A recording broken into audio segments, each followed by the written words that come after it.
Please rise. Court is now in session. I object, Your Honor. This trial is a travesty. It's a travesty of a mockery, of a sham, of a mockery, of a travesty, of two mockeries, of a sham. I move for a mistrial. Do you realize there's not a single homosexual on that jury? Yes, there is. Oh, really? Which one? Is it the big guy at the end? Hello, everybody. Welcome to the sewers of Brooklyn, New York, this Wednesday evening, March 18th. Wait, March? May. Sorry, I'm dyslexic. I say things wrong. Cheers to you, everybody. It's May, January, March, April, May. May, right? Not moon or December. May 18th, 2022. Cheers. Tonight I am drinking Peroni. Peroni. My Peroni. And that's why I'm very green right now. Very green because of the Peroni. It might also be because trying to cover up a pimple. And you know, pimples are red. So if you put a green filter over your video, blocks it out. Maybe it's Maybelline. Now you know the tricks of the trade, baby. No, it's the Peroni, though. Tonight's a very special episode of Nick the Rat Radio. And I am drinking Peroni for another reason, which has to do with tonight's episode. We have a very special interview tonight. It's pre-recorded. I recorded it on Friday the 13th. And we're going to listen to it tonight. We have tonight an interview with Larry from That Larry Show and also Planet Rage. Larry Bleidner. I learned a lot about him. There was a couple issues during the episode. We were talking about a Art Bell, and I always forget the name of The Quickening. I know Quirkus is out there kicking the radio every time, and I'm like, what's that thing called again? You know, basically, it's kind of like my idea of The Unraveling, but Art Bell stole that thought. And I always forget that it's The Quickening, and that happens during the interview again. I, of course, forget what the hell The Quickening is. So I just want to clear that up. And also during the interview, Larry mentions that he likes Peroni. So I did a late-night beer run. Thank goodness for living in our urban area, because I didn't have any beer at 10:30 at night. So I ran upstairs into the deli that I'm stealing internet from to host this show. And I saw Peroni in the fridge, and I was like, hey, fuck it. Let's Peroni it up. Now, this beer is very good. It's 5%. It's very smooth, and the only problem is it's a little bit too smooth, so it's just going straight down. But before we play the interview, we're going to play one song. We're going to play the interview. I think it's around, Diane, how long is it? 12 inches? Wait, no, you're talking about the song. Not the song, the interview. It's around an hour long. So, yeah, we still have a show to do as well. To talk about directed energy weapons, and it's going to be fun stuff. I think there's been attacks going on in the sewer as well. Probably tastes like pee. Not really. It's a couple steps above pee. Pee's very salty. What? Mars is in retrograde? Oh no. Okay, fuck, something bad's gonna happen then. Let's hop into a musical tune, listen to the interview, and then I'm gonna listen along with you, because you know when you listen to your own work, you realize all the mistakes you make, and then you just make them again and again, and you just feel really bad about your existence. Isn't it weird when you keep hitting the same wall over and over again? Oh, actually, before talking about hitting the same wall over and over again, you just got to listen to this clip really quick before we start this interview and this music and all this fun stuff up. It's I'm on Twitter, and sometimes you bump into a really fun clip there. I just want to just remember bumping your head over and over again, and remember this clip right here. Listen to this. This happened today. In contrast, Russian elections are rigged. Political opponents are imprisoned or otherwise eliminated from participating in the electoral process. The result is an absence of checks and balances in Russia and the decision of one man to launch a wholly unjustified and brutal invasion of of Ukraine.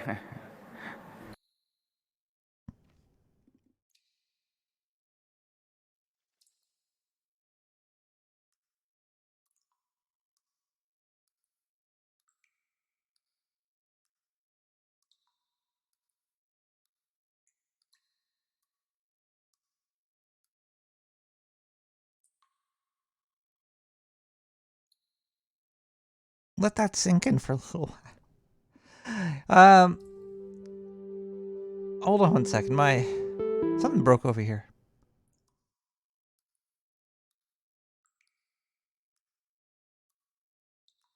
I'm having some technical difficulties with the. Wow, what the hell's going on here? There we go. No, that's still not working here.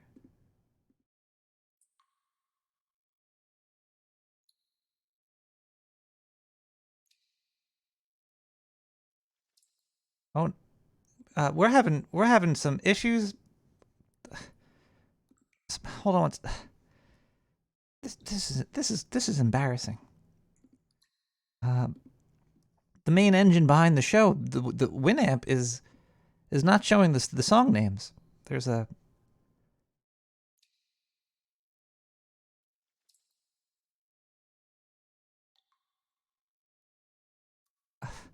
what the hell's going on? Where's the There's like a menu over here. I don't want to see the menu. All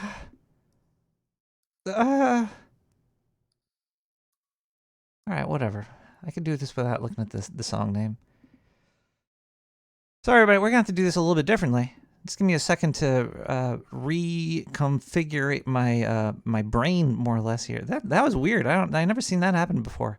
There's like a different menu where and I can't bring up it says show playlist, and I click it, and the playlist doesn't show up.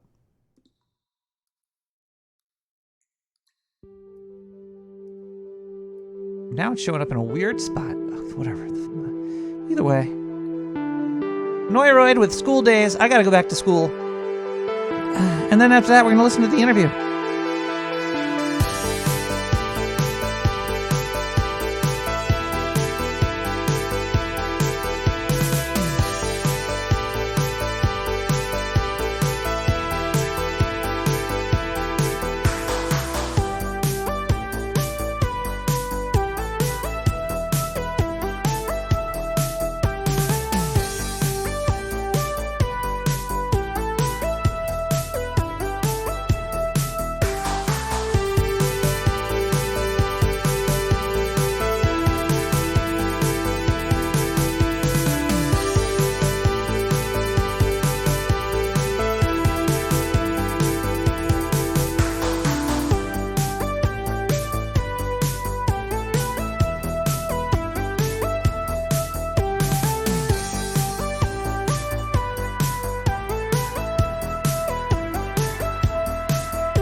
This is really Mercury retrograde at work right here.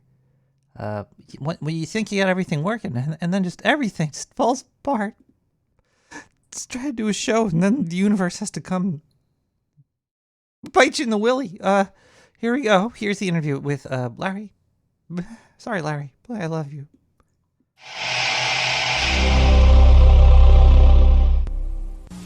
So your big bonus question.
Are here with Larry Bleidner.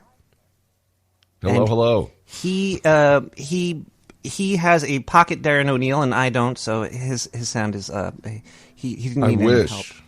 But I listen to everything he tells me with regarding to gear, to Darren, and also Bandrew. He's fantastic too. Bandrew, I have to get on the Bandrew wagon. Yeah, he's got a big YouTube channel, another gearhead, and he really knows his stuff. So, actually, I think I might know who you're talking about. He does reviews for like every microphone that ever existed. Exactly, and they're great reviews. They're excellent. So he's got to have a weird closet just filled with microphones or whatever. I would think, yes. So you know what? I'm gonna chop together. I'm not going to do that. I'm just going to say once again that you're a prolific book writer. You have more books than I'll ever write in my entire life. Oh dear. No. But we're all ghostwritten. Yeah, you actually haven't. It looks like you stopped making books in 2011. Was the last book you made? Do you have any other books coming out? No, I've watched the print media implode over the years. There used to be within a couple of miles of my house there was probably 10 bookstores, Barnes and Noble and Borders and B. Dalton. They were endless. They're all gone. So why write books? What's the point? I guess people download them. People do books on tape or whatever. But it seems the whole printed thing is vanished. I miss bookstores. I used to love going in there and just hanging out and never buying anything. Absolutely, yes. They were a lot of fun. You could meet some quirky chicks in them too. Those bookworm types were fun. Yeah. Mm-hmm. So your podcast. Well, do you have a couple podcasts? I know you do one with Darren O. You do the Planet Rage.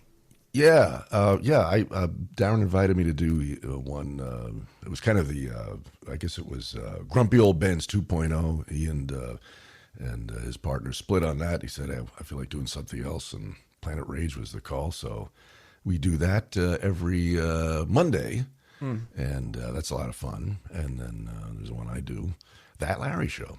And yes. Those two keep me pretty busy. I think Sir Bemrose raged quit from the last one. I think there was. I don't remember the exact circumstances, but there was some acrimony between the two, which was sad because they're both really great guys. Yeah, smart. I thought they made an excellent team, but whatever, wasn't to be. They were probably fighting over money or some rights for the show or something. It was. Yes.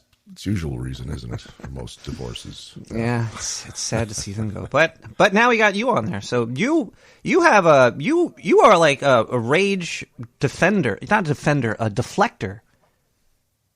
You're the. Is that was that my role? Maybe it is. I don't know. I think you're the leave us the fuck alone guy.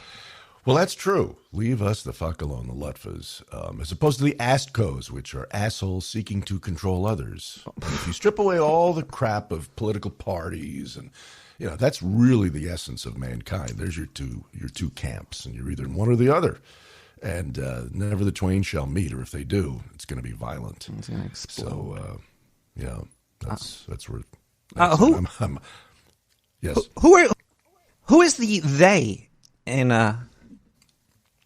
Well, if you're saying leave us the fuck alone, there's got to be somebody that's not leaving you the fuck alone. Like there's got to be somebody that's coming after you. It's the Astcos, assholes seeking to control others, they are largely. I mean, it's most of them tend to be Marxists, and they of the hive mind, who want to link arms and sway around the campfire and sing kumbaya and tell everybody what to do in every single way. And then there's people who just want to be left the fuck alone. Isn't it weird? It's usually like the most like hippie like non-confrontational person is usually the biggest asshole there is. Why is that, Nick? I've been pondering that my entire life, but you're absolutely correct. Why is that? It's bad parenting. It's the kids could be. The kids get everything they want. They think that they're great and everything's good and they're doing good, and lo and behold, they're tyrants. Yeah. I think there's a lot of ego in it as well, which is I know what's best for you. No, you don't. Fuck off. Oh, by the way, you're good with me using profane language. I take it. If not, I'll clean it up and talk. You could say fuck, shit, cunt, hairy assholes, cocks. Right. Just checking. Yeah, it's the whole litany. Okay. If I get kicked off the internet, it's fine. I don't want to be here anyway. You never know. This might be, the one Nick the Rat Kids Hour show, and I don't want to piss on that. You never know. Kids love the show, though. I'll tell you that. I'm sure they do. Probably my biggest audience, the 5-year-olds. So you live on the West Coast now, right?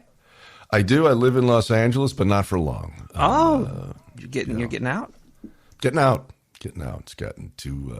It's just. It was. When I moved here, no place is paradise, but it beat the ass off of New York, where I was born and raised. But over the course of a couple decades, the Astco politicians have fucked it up, and it's become pretty intolerable. So getting out. Man.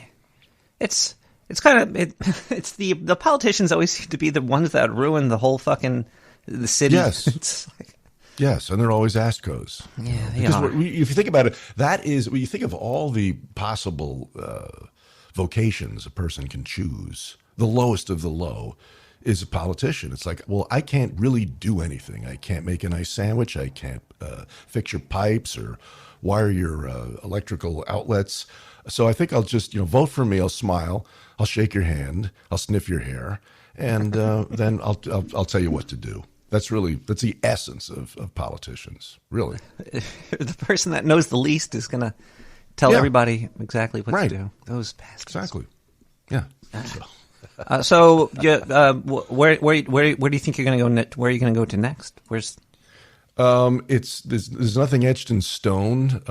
I think I might. I have some families my wife does back in the Northeast, and we may decamp or camp, I guess, there for a while until we figure out some more permanent lodgings. But that's sort of the fuzzy plan. But the main idea is just get the hell out of here while the getting is good. Yeah, it's getting very, very crazy. I was born and raised in New York, and I'm starting to get to the point where I want to get the hell out of here. There's too many goddamn crazy people, and the politicians suck, and most of the people suck. I can't imagine it, because when I left, it was insane then. So I see these clips of the news and so forth and what's going on. You went from that fucking imbecile de Blasio, and then you get this other imbecile, Adams. It's staggering. It really is. It's a horrible, and the only thing I could really think of to moving to is like a tax haven place, like Arizona or Florida or something. Yeah, why not? I mean, I've been all over Arizona. It's a great place. That's certainly on the list of possibilities. Yeah. It's a hot town. It is hot. It blows. But I shouldn't say that. It depends on where you are. I mean, if you get up, people, there's a lot of very mountainous areas, believe it or not. I mean, Arizona, you always think, Grand Canyon and desert, which it has. But a hell of a lot of it is covered with the most beautiful forest you can imagine. I'm talking these enormous redwood trees and the floor. All right, buddy. Welcome back to the sewer. Completely free of brush. You could ride horseback for miles through it and not hit anything. It's pretty cool. Flagstaff never gets that hot up there in that elevation. It's beautiful. It's a lot to like in Arizona. Horses scare me, Larry. I can't deal with horses. Hey, did they? There's no more. Did I read or I can't remember? Did they do away with the horse and buggies around the Plaza Hotel in Manhattan? Was that considered too cool? I think they're still there because the smell is still there. So, but I try to avoid this. I try to avoid the city as much as possible. So I haven't really been around that area in too long. But see, there's a borough kid. We all called Manhattan the city. Oh, funny. That's true too. I was from Queens. I was born in Brooklyn, but raised in Queens, and Manhattan was the city. I'm in Lower Brook. I was born and raised in Sheepshead Bay. Now I'm in Bay Ridge. So. Oh shit! I know. Is Kona the Fisherman still there in Bay Ridge? The Kona the Fisherman, huh? I don't know. I don't think so. Okay, that was a great place. Big hang, a lot of mobsters back in the day, and then of course Randazzo's in Sheepshead. Is that still there? Randazzo's was. I think it was there. It might have closed down during the pandemic, but shit. Yeah, it was. I used to go there a lot too. They had really good great seafood. Place. Loved the calamari, and right opposite the water. Yeah, I used to watch guys. I'd eat there and then watch the guys on the boats throwing ash cans over the side and then scooping up all the bait fish before they'd head out. It's the easiest and best way to get killies. It was great, fun place. Yeah, it was pretty cool. It was okay. So you know the No Agenda people, right? Well, not personally, but I hang out there a lot, and it's a wonderful bunch. How did you get involved with No Agenda? Where did you first hear about it? In the strangest way, through Darren. Oh, and what happened was I was, I am not a Ben or much of a gearhead, and I needed, what the hell was it? A preamp. That was it. I was using like some Fisher Price microphone and crap when I was starting out, and so I saw this preamp on Amazon, and it was one of those things where if you want to know more, somebody had reviewed it, and the person that had reviewed it was Darren, and then it said if you have questions, leave them here. So I posted a question, whatever the hell it was, and he very quickly answered it, and we began this kind of correspondence over a preamp. And then he said, I used to do a podcast, and I'm thinking of doing one again, but I don't know whether his partner died or moved. It was whatever reason. And I said, well, why don't you do it my way? Do it solamente. Then you never get disappointed by guests who don't show up or don't want to talk or whatever, And he did, and so Random Thoughts was born, and we've become great friends. We've never met in person, but here we are. We share. Planet Rage, and then Darren introduced me to No Agenda. I'd never heard of it until Darren. So all off of a microphone review. Isn't that insane? Yeah. You never know where things will start. You never know. As the Kentucky Derby found out, right? Oh yeah, that Lucky Strike or whatever his name is. God, I'm so pissed. I was in. That was 80-1, and I should have followed it because I used to be a big horse guy. And the same thing happened. I happened to be in Vegas the night that Mike Tyson fought Buster Douglas. Ooh. And Mike was undefeated. He was Godzilla in the ring. He was unbeatable. And I was in Las Vegas that night. For some reason, I didn't know the goddamn fight was on. And Douglas went off. I think he was 100-1 underdog. Had I known that, I'd have put, at least a few $100 on him. And I missed that. And I missed this damn horse race. I'm pissed at myself. So there. Oh, at least you got Darren. At least I got Darren. Yeah. That was that word. I went to a couple of horse track betting things, and I didn't know what the hell to do. I was like too nervous to put a bet down because. Were you? Yeah, because I was like, there's like a window with a person behind it, and like I didn't want to hold up the line. I'm like, I don't know what to do. I put some money on number 3. I don't know what to do. It was very nerve-wracking for me. Yeah, it takes some study, I guess, but it really doesn't do any good. People think that they're Yeah, you got to study to throw your money out the window. How to lose money, or win sometimes. Let's see here. I got some other notes. Mm-hmm. And I still got my ass handed to me at the track, so you don't beat them. Well, no, you don't. That's another reason I'm scared of horses.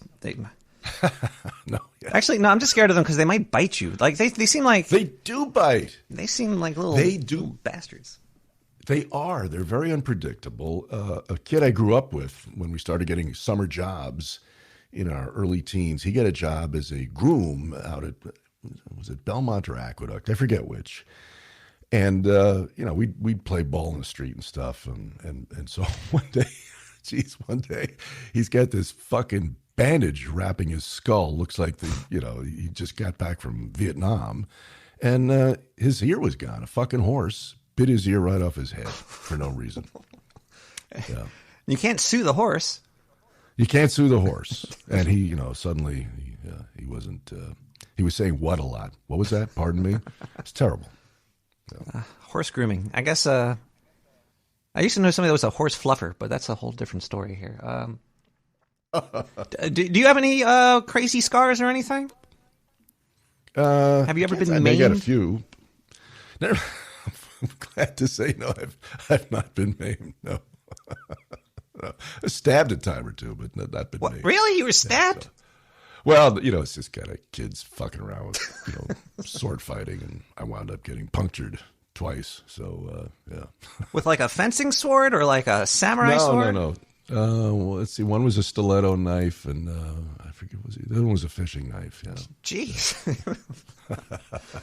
Okay. And the one instance, it was my brother. He's the one that got me in the palm of my hand. And of course, the first thing he says is, "Don't tell mom." Right? So I wrap my hand in like an entire roll of Charmin, and go to bed. But what it needed was about 5 stitches, and I bled until it coagulated on its own. And my mother came and she thought I'd been murdered by a guy with an axe. The entire pillow was covered with blood. She found out anyway. Yeah. You should have just told her a horse did it. Like a damn horse. There's a horse in my room. Get it out of here.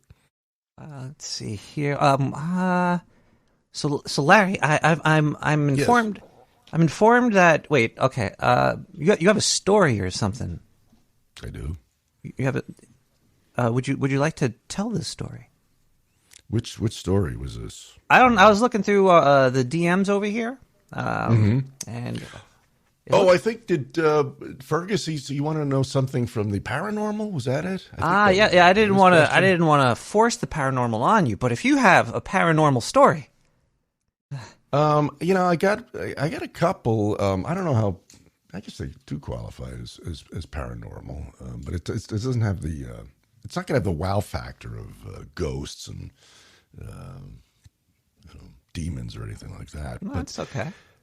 It was a very paranormal experience. I dig magic. I'm not a professional magician. I don't do tricks. But my favorite show while it was on was The Masked Magician. Do you happen to recall? Yeah, and he would show you the secrets.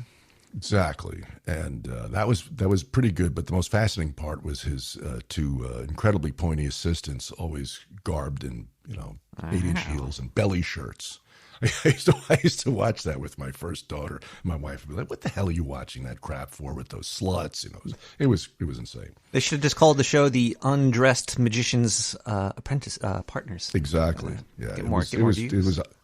It was great eye candy. But anyway, I digress. So as a kid, I'd been up in the Catskills fishing with a cousin of mine. And those guys lived up there their whole lives, and it was great. I mean, I'm sure you've been up there. It's a nice country in the summer. It is. It's beautiful. Yeah, and so we were reeling in some sunnies or whatever it was, and then it came lunchtime, and he says, "We're going to take you to this roadhouse, kill coins. It's really great." So okay, so we drive over there, and it was just in the middle of nowhere, just a wide spot in the road. It looked like something out of I don't know, Davy Crockett. It was all wood frame log cabin type thing. go inside, and walls are papered with deer heads and moose heads and, what you'd imagine, sawdust on the floor. And so the guy, I'd been told, my cousin told me in the drive over, that the owner was a real character. He'd been in the Navy, lived in India for a number of years, and there was like talk that he had, I don't know, climbed ropes to nowhere and hung out with shamans and whatever. So we sit down at the bar, and it was just the two of us. There's nobody in this place. I guess we were a little early for lunch, had a couple of beers. And the owner, I noticed he had behind or next to the register, he had some photographs of trotters, like from Yonkers, whatever, the horses with the sulkies. And I said, "Oh, nice." He goes, "Oh yeah, I have several." Guy was running a string of hit him at Saratoga and Yonkers, wherever else, which is kind of odd. That's not a poor man's sport, Yeah. And you wouldn't think that some hayseed up in the sticks of the Catskills would have that, but he did. So then he starts doing magic tricks. Okay. And it's the crap he was very good at with the sleight of hand, disappearing quarters and foam rubber rabbits popping out from behind my ears, that kind of stuff. And he was very good. And he wasn't doing anything I'd never seen before. So he gives me this weird look, and he says, I see you're not really that impressed by my magical abilities. Yeah. And I said, "No, you're really great, man. You're a good mechanic. Very good." He says, "Well, yeah, but you're not a believer." He says, "I'm going to make you a believer." I said, "Okay, have at it. Do it." So the guy, he has absolutely nothing in his hands, and his sleeves are rolled up, right? He's tending bar. And he says, "Okay, just work with me on this." And he starts pretending to shuffle a deck of cards, right? And he's doing the fans and so forth, back and forth. He goes, "Now I'm shuffling this deck, and I'm going to hand it to you." He says, "Because I don't want to have any influence over this." I said, "Okay." He says, "Now, you shuffle it again, as much as you want, cut it any way you want, and then I want you to pick one card and remember it, and then put it back in the deck and hand the deck back to me." Okay, so I'm with him, and I'm sitting there thinking I look like a retard shuffling nothing in my hands, but I'll play along, right? Hey, why not? Why not? So I do this, hand him the non-existent deck back. He fakes a big fan right across the top of the bar, and he runs his finger over nothing. And I, by the way, just for the hell of it, in my mind, I thought, I'm going to pick a card. And the card I picked was the 5 of clubs, because, suicide jacks or ace of spades, just too obvious, right? Yeah. That's kind of a nondescript card. Guy does his fan, runs his finger over it a couple times, looks at me and he says, "Hey, you forgot to put the 5 of club back in the deck." Oh my God. Maybe he was a real magician. You should have killed him. Well, here's the deal. Here's the deal. I sound like Biden.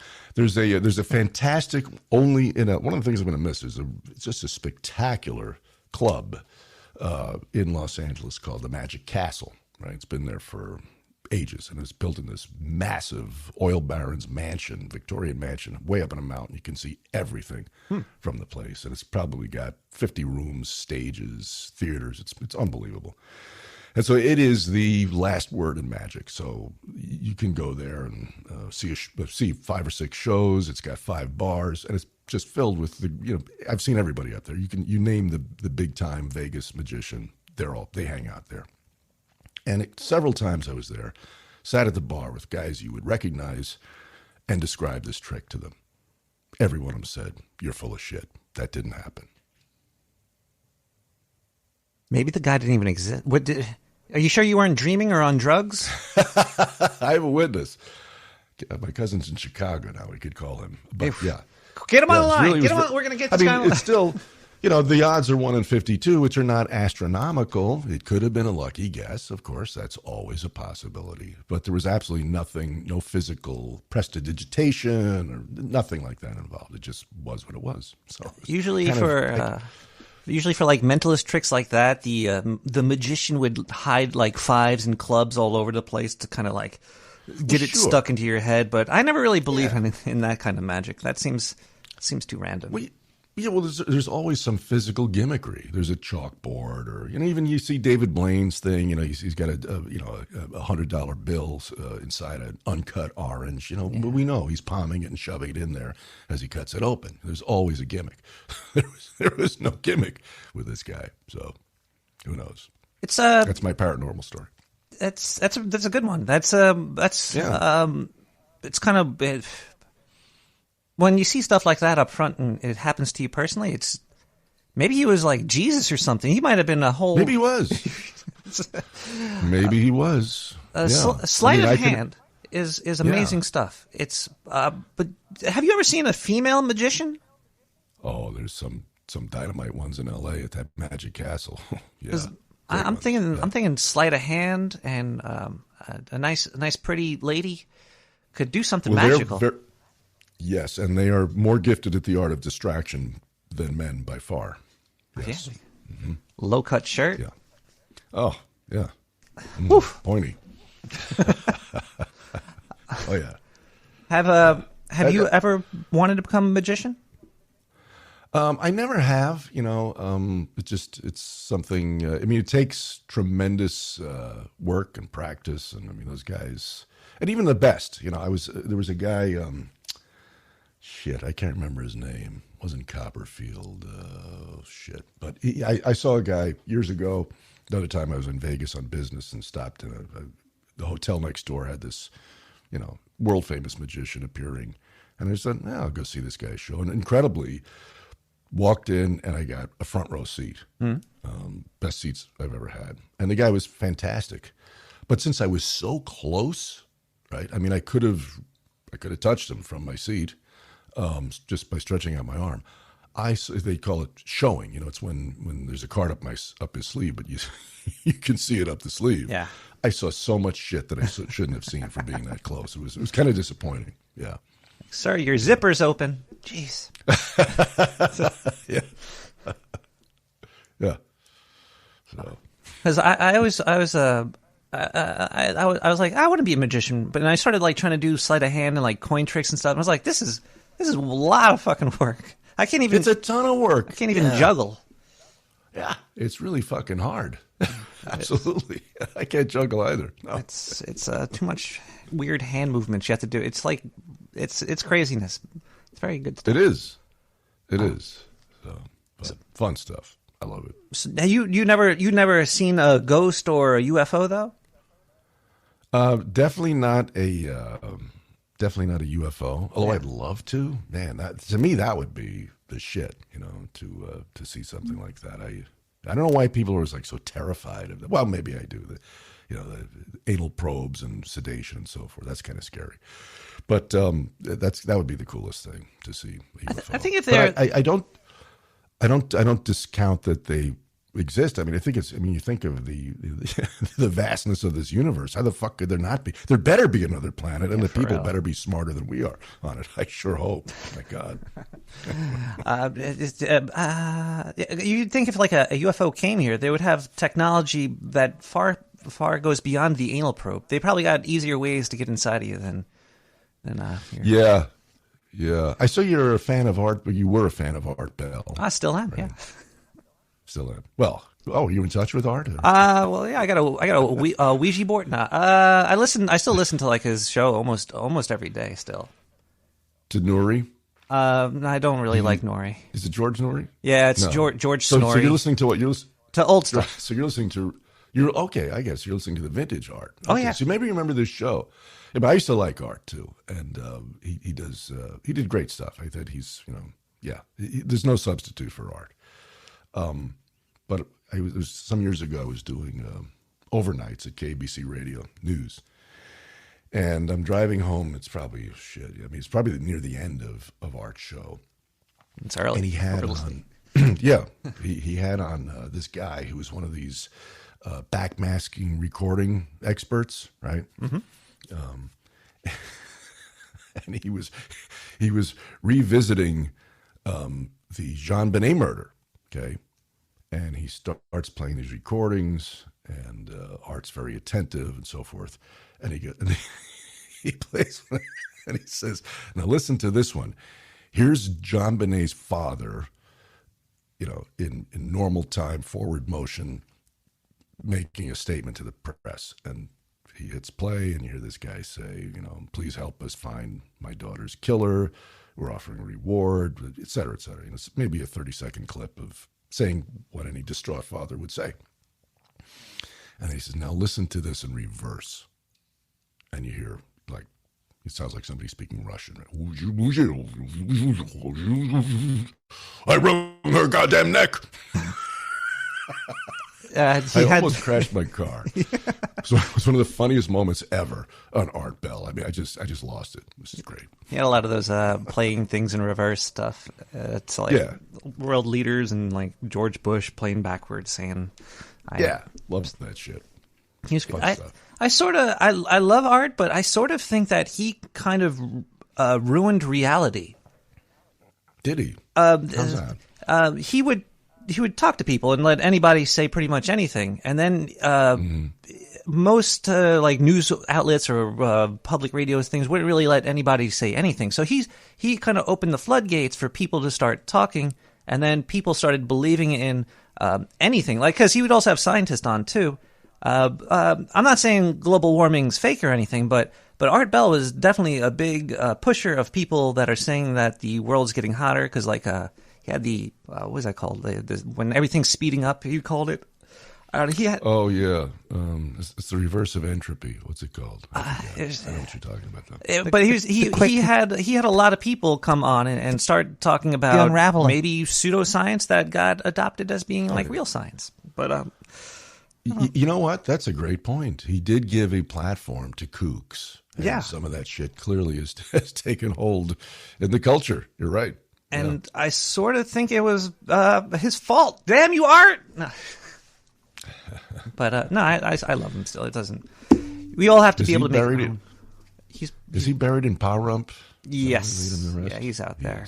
Yes. I got to go visit there one day. Oh, that's a weird place. Yeah, it is.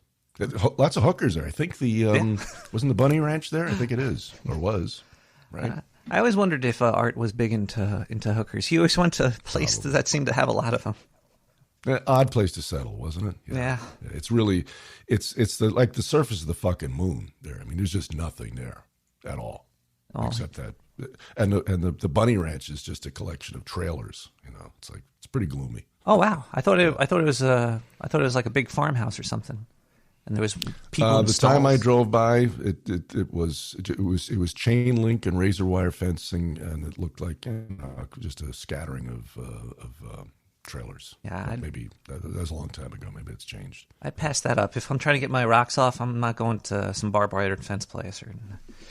It's a little bit weird. Have you ever fired a gun? Have I ever? My God, some years ago, before I got married, when I was seriously into skeet shooting as a shotgunner, I actually wore out 2 shotguns. I had to have them rebuilt. Wow. Yeah, I fired a shotgun. I fired guns. Yeah. Yeah. I think guns. Took my kids to the range a couple of weeks ago. Both my girls, and I was so proud. They just they had great accuracy. They handled the guns well. Put nice patterns in the silhouette targets, and made me proud. Yeah, so I'm more scared of horses than I am of guns. Well, you should be. Horses are a lot more dangerous. They're unpredictable. Nobody's ever been kicked by a gun. No, they have not. Well, if you're hitting the back of the head with one. Yeah. Let's see here. Do you believe in ghosts?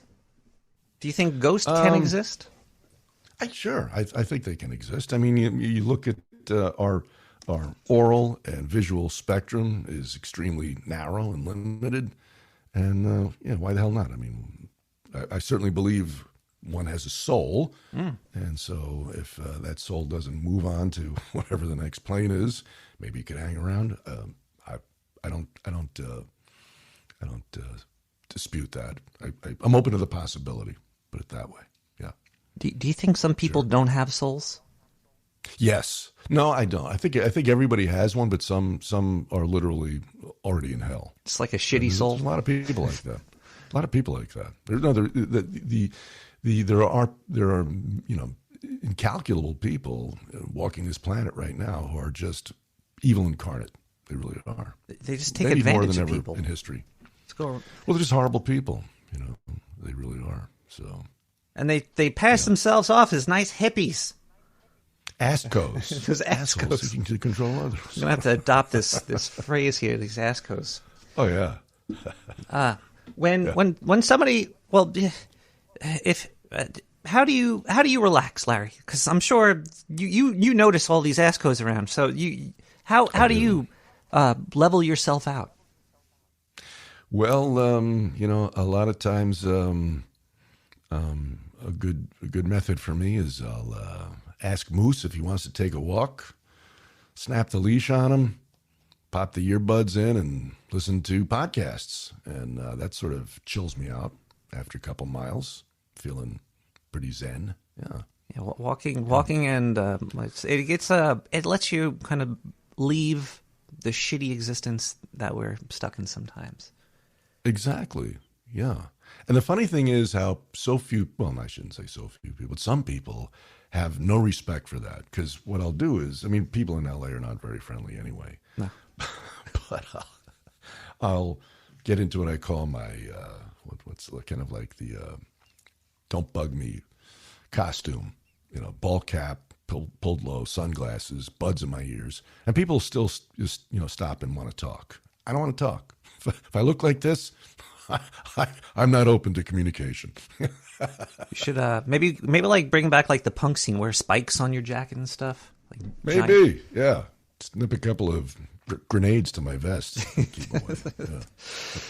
Yeah. They probably still want to talk to you after that. And they're just like, oh, that's probably still. Hey, where'd you get the grenade, dude? Yeah. Not so, man. Yeah. Get a horse. And they'll leave you alone. Horse. Walk around with a horse. Like, my horse will kick you. Do you ever go to the races? Do you ever go to Aqueduct or Belmont? Yeah, that's the when I went to that one time I went gambling. My friends were like, let's go to the Belmont. And when I went there, that's when I didn't know what to do. But it was a beautiful place. Yeah, it is a beautiful place, or it was. Yeah, that's true. Everything's falling apart, Larry. Is it? You're right. Certainly it is here, but you got to get out there. What I found, I've made, I don't know, 7 or 8 cross-country treks in the past few years, and it's mostly falling apart here and in the Northeast. But, what I saw in the midsection, still real nice. Arizona, Oklahoma, Missouri, Texas, a lot to like out there. It's the coast. The coast are eroding away. Yeah. Mm-hmm. Coast. They're not all elite, though, let me tell you. Coastal elites, it's only a few. Let's see. Larry, have you ever killed a man? Oh wait, no, not yet. That was not the question. That was not the question. The question here is this one. Do you think voting works? Man, that's a good one. I'm not so sure.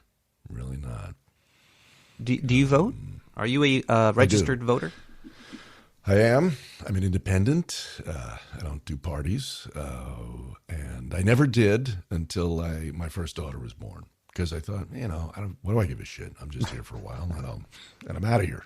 So might as well. But suddenly, once the kid came along, I cared, and I started voting. Yeah, kids change your life. They do, no question. Have you any? I'm a rat. I've got like 100 of them. Oh, that's right. I forgot. You guys. Oh, you're amazing. Yes. They're running. There's a couple at my feet right now. It's kind of, get out of here, Billy. Ugh. Oh, he went flying. Oh. Do you think? How was the rat population in New York? I remember reading a stat, and you would know if this is true, that in the city of New York at any given time, there are about 8 rats per human being. Is that correct? In Manhattan, definitely. Yeah. You go walking around Manhattan at night once the sun goes down, and I know. It's almost like you have to do hopscotch over rats. Yeah. Yeah. But it's not. The rats aren't dirty. It's the people that are dirty. They're just putting garbage out. You're right. You're right. But the rats are just reaping the benefits. They're trying to clean up after us. I guess they do that in some way. Yeah. If they only ate plastic, wouldn't that be good? Well, they're trying to get those amoebas to do that or whatever. Right. What's so bad about plastic anyway? Other than exactly. As George Carlin said, it might be, plastic bags might be just what the earth needs right now. Yeah, I miss George. You can say. I miss him too, yeah. We could definitely have some more George Carlin in our lives. Do you have any comedians that you like now? Yeah, I like Maniscalco. Maniscalco. He's pretty entertaining. Sebastian Maniscalco. Oh, he's like a Bay Ridge guy. Really? You got to check him out. He puts on some good shows. Oh, he looks like a Bay Ridge guy. Oh, totally. Yeah, he's a Goomba, and he's very funny, very enjoyable. And he's got that. I hung out and certainly when I grew up in New York, most of my friends were Italian, so I can relate to that whole zeitgeist very well. Yeah. All right, I just followed him on Twitter, so I remember here because I want to check that out. Yeah, he's good. I like finding new comedians. I haven't heard of him before. Yeah. Huh. Yeah. I think you'd enjoy him. Very funny guy. And to his immense credit, he's old school. He doesn't do politics. He's not a clap comic. He's not looking for applause and approbation for his ASCO views. He just fucking makes you laugh, and that's what the real pros do. So many of these people, the Trevor Noahs, the clap comics, the Seth Meyers. Who's the guy? Colbert? Blow me. Absolutely without talent. And people that laugh at him, they have no soul. They have no sense of humor because the guy's not funny. New York is pretty much all Colbert lovers now. It's just very strange. Oh, it pretty much has been. I mean, that was certainly the preponderance were that type. Yeah, yes. We're all brainwashed. We're all brainwashed, Larry. Other than Tina from the Bronx, if you're following someone on Facebook, you're hip to her, right? Tina from the Bronx. Oh, yeah, I know. She's the one that love that chick. Curses about politics a lot. She's fantastic. Yeah. I hope you're going to vote. Well, you're probably not in her district, but being in Brooklyn, but I hope she wins. I really do. That would be really good. Yeah. And spice things up for sure. For sure. Bring some truth, some reality to that place. Yeah. We're not in our reality is very, very watered down. Like everybody tries to say that it's the science stuff. It's like, oh, this is how it is by the books, but there's so much more to life. And you were saying even about like Ghost and how we have a very small, narrow view of what actually is there. That it's kind of sad that people don't try to expand into that weirder like they don't even. Larry, I'm just upset. I'm fed up with the world. So am I, Nick. Believe me. So am I. I'm gonna have to get a dog. Get a dog. I highly recommend dogs. Oh yeah, dogs are the best people by far. Because they're feeling life. They're living it. They're with you, and they have emotions. And they do. And they don't talk about politics. They don't talk about politics, and they're so low maintenance. I mean, all the dogs, it's just feed me. Pretty much it's like feed me and walk me. Yeah. Play with me once in a while. That's it. That's all they ask. It's great. Okay, well, I think I'm out of questions here. Oh no. Do you have anything you'd like to talk about? Well, I'm curious about your views. First of all, here's one right at the bat. Every video I see in your fair city, everyone is masked. Yeah. I won't say that everyone is in LA, but probably I'm going to say 65%, even though it's not a mandate anymore in most places. You walk in the supermarket, I get the oddball look because my face is bare. What's the deal there? Well, it is still mandated for 2 to 5-year-olds. Get the fuck out of here. Yes. Why? I mean, they're impervious to this shit. What's their justification for that? Eric Adams is retarded. Okay, well, there's. Wait, don't chomp on that word. Call him a fucking retard. That's what he is.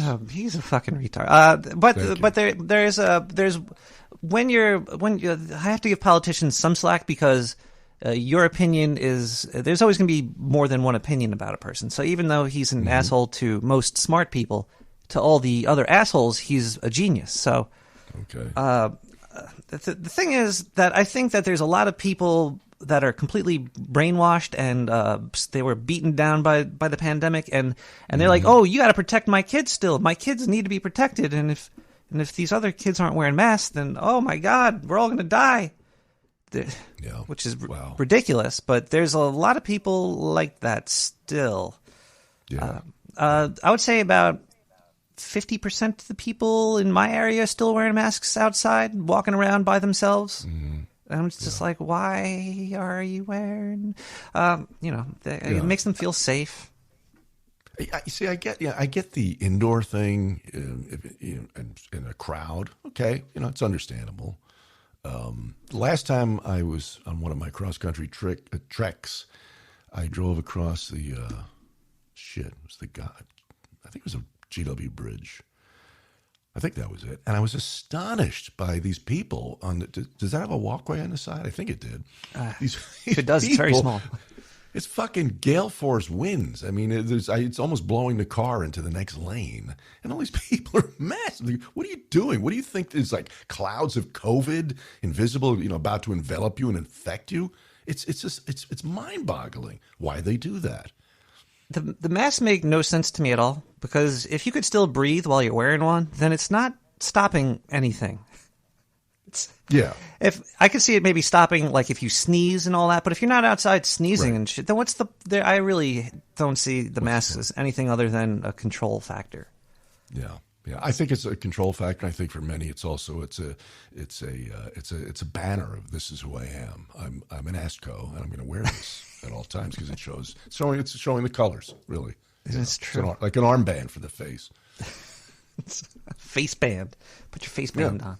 It's weird too because in New York there's anti-masking laws. Like you're not allowed to wear masks because you could rob people and all that stuff. But exactly, you know what? When this first started, I said to locals in here, I'm pretty sure when I was a kid growing up in New York, there was an ordinance that anyone over the age of 12 wearing a mask was subject to arrest because the assumption was you're going to rob a fucking bank. Yep. Or a grocery store or something. So no masks.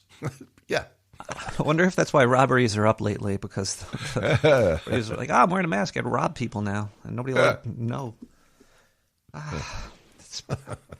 But yeah, 2 to 5 year olds are still mandated to wear masks for no damn reason at all. Oh, God. Oh well, one of my 50,000 kids here just turned to 2. So his whole life he wasn't wearing any masks, but now they're going to try to force him to wear a mask, even though he's been hanging out without one for 2 years. I don't know. Oh man, that must be pissing you off. Yeah, it makes me want to move to anywhere. Yeah. Well, they did that to both my kids at school. I mean, for a year it was Zoom classes, and then when they went back, there's still mandatory masks. Well, let me see. My daughter's high school, they stopped that shit. But for a year, she didn't know what any of her classmates looked like. It's just absurd. It really is. Yeah. It's really it's not science. Mm-hmm. Yeah. Believe the science. Believe the science. Do you drink any alcohol, Larry? I've been known to have a snocker now and then. Sure. What's something good to drink? I need to. Well, there's so much. Oh my God, where do you start? But What's your go-to? Like a whiskey, a bourbon, a beer? Well, I like it. I like it depends on what I'm eating. I usually don't drink just for the drink. It's usually to wash down, something. Gotcha. And so oddly, I despise the word pairings. It's so pretentious. But if I'm having some nice Italian chow, I certainly like a bottle of Peroni or two. And if you want to get the appetite, really want to pig out, there's nothing like a belt of Johnny Walker Red to get you hungry. And then, sometimes after dinner, whatever, there's a nice, hanging out in New York as long as I did with all my Italian friends, Sambuca after dinner is kind of hard to beat, isn't it? It's got to have 3 beans in it. And like that. Yeah. Mm-hmm. Yeah. So that's kind of my standards, I guess, when I do. Yeah. Mm-hmm. Okay, because it's apparently you're just not a big alcohol. Because right now it's almost 1 o'clock, so I'm about to start heavy drinking to block out reality. Good. What's your libation of choice? Everything. I think my favorite is whiskey. I like a whiskey. Any kind, or what? Rye, bourbon, Scotch. What's your Maker's Mark is probably my favorite. I think that's okay. I think that's a rye. Maybe I'm not too sure, but yeah, Maker's Mark is a whiskey that I like. Although I drink it all. Good for you. If there's alcohol in it, I'll drink. Right now, I'm sucking on some hand sanitizer. Mm-hmm. Listerine, a little that, some aftershave. Can't believe people used to do that. Well, I guess I think I noticed that when I moved from New York to L.A., my consumption of alcoholic beverages plummeted. I was very wrong because about in New Maker's York, Mark. you can take a cab or a subway or bus to get just about anywhere. Here, you pretty much got to drive yourself, so you can't really indulge here the way you could in New York. That's actually part of the reason I stopped driving, because I like alcohol so much. And I might have drove drunk a couple times, and it was fucking scary. And I was like, no more driving for me, because if I'm going to be doing this, then that's not good. No. Yeah. Although these days you're more likely to be killed by a texting driver than a drunk driver. Oh, that's definitely true. Yeah, and I would further say that texting while driving is far more dangerous than those who. I'd much rather encounter a drunk driver on the road, because at least he's probably trying. He's probably looking at the road. And you could tell a drunk driver too, because he's swerving all over. You're like, oh, stay away from him. Well, I can tell a texting driver too. I see these assholes. I would say on the Los Angeles freeways, I'm going to say, Nick, that probably at any given time, a third of all drivers around you are fucking texting. It's horrifying. It is. It is. Yeah. They do what I call the text drift. Because you see them up ahead, and they're not keeping a lane, and they're going, 5 to 12 miles slower than the rest of traffic. They're texting. They should come up with like a heads-up display, somewhere you could put like the phone display on the windshield, so you could drive and text at the same time. Better. I was thinking more of like a bounty. If you can snap a picture of them texting while driving, you can blow their head off and win money. Exactly. Make them ride horses. Yes. Have you ever done any drugs? No. Wow. Done any drugs? No. Never smoked. I shouldn't say that. I mean, yes, a couple of in college, I had a couple of joints or whatever, or tokes off them. It wasn't for me. Really didn't like it. So no, nothing else. No. Okay. No other drugs. So you're a pretty clean cut guy. A little drinking with food and no drugs. Huh. I have enough trouble navigating life sober. So if I inebriate myself with substances, oh my God, that would really be scary. So. Did you go to college? I did. I went to St. John's there back in Queens. Oh, what'd you go for? I did. Communications. I had a double major, communications and business. Hey. Now you're in podcasting. I guess it worked. See that? Yeah. Yeah. There you go.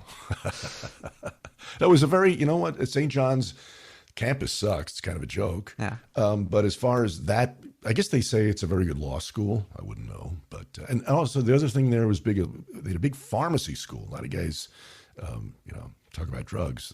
They took that course there. But as far as communications goes, it was really good, because unlike the other sort of marquee name brand communication schools, which were like, I think was it Ohio State or what the hell? There are a few of them around the country. All those guys in Ohio were theorists, which I don't put a lot of stock in. But almost all my professors in communications, these guys were doing it. They were, producing a 6 o'clock news, or they were, whatever. They're all working professionals who did it for the fuck of it, and so they knew what they were talking about, and it was pretty good program. It really was. Are you well, I don't want to pry into your life. Other than podcasting, do you work? I do, but if I told you what I do, I'd have to kill you. Oh, whew. Yeah. So I keep that. It's like Adam. I really think that Adam is probably in some way a CIA spook or something, because his whole family is, right. That's true. And he's also a time traveler. He could be. Yeah, he could be. I wouldn't put that past him. Yeah. Did you did you know of Adam before, like from MTV times? I did not. Huh. I did not know Adam. No. I used to, but I knew. When MTV was coming up, I didn't have cable, and so I used to hear from my friends about this, and I'd go to their houses, and they'd have on MTV, and I remember thinking, well, that guy's a fucking star. I mean, he's got the hair and the look, and the rest of them were just like mugs you'd meet at the butcher shop or wherever, Coppola and who else? Kurt Loder. Who else were they? They were very average guys, but Adam certainly had that, that star power going. And good for him. He deserves all the success he's gotten. He's a pretty good guy. He's a pretty good guy. He is. Who do you think would win in a fight, John or Adam? Wasn't Adam like 6'5" or something? I mean, he's one of those tall, rangy guys. I think he's very tall. John's pretty tall too. Adam's is tall. Yeah, I met both of them. I was actually surprised about how tall John was. Oh yeah. How tall is John? He's about like 6'4" or something. Okay. Yeah, he's up there. They're both big dudes. Okay, they are. And where did you meet them? At a meetup? In meetups in New York. Yeah. How cool. Where was the meetup held? For John, it was some fancy steak restaurant in Midtown. I forget the name exactly because I was really drunk, but it was a good time there. There's a lot of people. There was Rod Adams was there. I wanted to talk to him. He's I'm sorry, I'm not familiar with that name. He's into nuclear power and stuff. Okay. But that's neither here nor there. But I met like John's whole family at the steakhouse. That was pretty fun. Oh, cool. And then I met Adam in Jersey City in some pizza shop. Jersey City. Yep. At what? At some pizzeria. At a pizzeria. Yep. How was the pizza? It was okay. Adam though, I got to give him some shit. He ate the pizza with a fork and knife. Oh, it was very weird. That's very. Well, you know why he did that? It's European. Oh. A good friend of mine. I went to college with him. We were very, very close pals. He grew up in Rome, and nobody in Rome picks a pizza up. They all do it knife and fork. Yeah, so I would imagine that, what is he, Netherlands? It's probably throughout Europe. I don't know. Just guessing. That would be. It's the European pizza influence on him. Yeah. Yeah. I do it like Tony Manero. I stack 2 slices and just gobble them like a fucking crocodile. That's what I eat my pizza. Exactly. Although pizza eating is a rarity in LA because most of it sucks. You really there's only about 2 places in all of LA, which is a vast city. I mean, it's probably it's probably 5 times the size of New York. It's only about 2 good, decent, still not as good as what you get in New York, but decent pizza. And you can't get a good bagel here. Right? There's one little, I don't know if it's still there. There's one little place in Pasadena used to be pretty good, Goldstein's or something. Good bagel. Pizza and bagels very hard to come by here. It's usually they say it's because the water in New York is so good for the dough. That's what they say. In fact, one of the best places in L.A. is called Mulberry Street Pizza, and it was founded and run by the actress Kathy Moriarty, she was married. She was in Raging Bull, pretty successful actress. She was married to somebody famous too. I can't remember. And anyway, very successful. There's 3 or 4 of them around town, Beverly Hills and Encino or Tarzana. No, it's Encino. A couple others, 4 or 5, always busy. And that's their claim to fame, that they said that they had gallons and gallons of water flowing in from New York every week to make their pizza. So who am I to question that? It's probably the best in L.A. Yeah. Well, there we go. But maybe I should have started water selling. Like I'll sell water from New York. I'll go down to the East River and get some water. Yeah. And, I can see the label now. You could call it rat-kissed water. And Oh, by the way, I remember another story I wanted to tell you since you are in the rat family. When I was very young, like, birth to, well, actually I was born in Brooklyn, but as a toddler, we lived in Astoria, right? And my old man used to take us down to the river there it was the Triborough Bridge, I think it was, Hellgate. You know that area? Right? Yes, I do. Okay. Which is pretty cool. For people who don't know, the reason they call it Hellgate is the currents are so incredibly stiff in this portion of the East River that there's whirlpools that have been known to suck Boston whalers to the bottom. It's crazy. And as a small kid, I would lie in bed at night, no air conditioning. I could hear the tugboats out there struggling. I mean, when they were heading into Hellgate, because those engines would go from a low thrum to all of a sudden they sounded like a turbine whine, just getting through that shit. Yeah. Yeah, it's pretty cool. So anyway, we go down. Astoria Park was a very nice park back then, still is, I guess. And along the riverbanks, one Sunday morning, we're just kind of meandering, and we hear these explosions and then laughter. Right. Look over the railing, and below, in the muddy banks of the river, which was pretty disgusting, were 3 or 4 guys, and they had a milk crate, a plastic milk crate filled with long neck Pepsi and other soda bottles, right? And what they were doing was there's these enormous drain pipes built into the side of the bulkhead there that I guess they drain rain runoff or whatever maybe it was sewage, I don't know, but into the river. And the diameter in these pipes is probably 3 or 4 feet. They're pretty substantial. And what these guys would do is they would light an M80 or an ash can, and one guy would sidearm it up that pipe as far as he could go, right? And you'd hear this boom, right?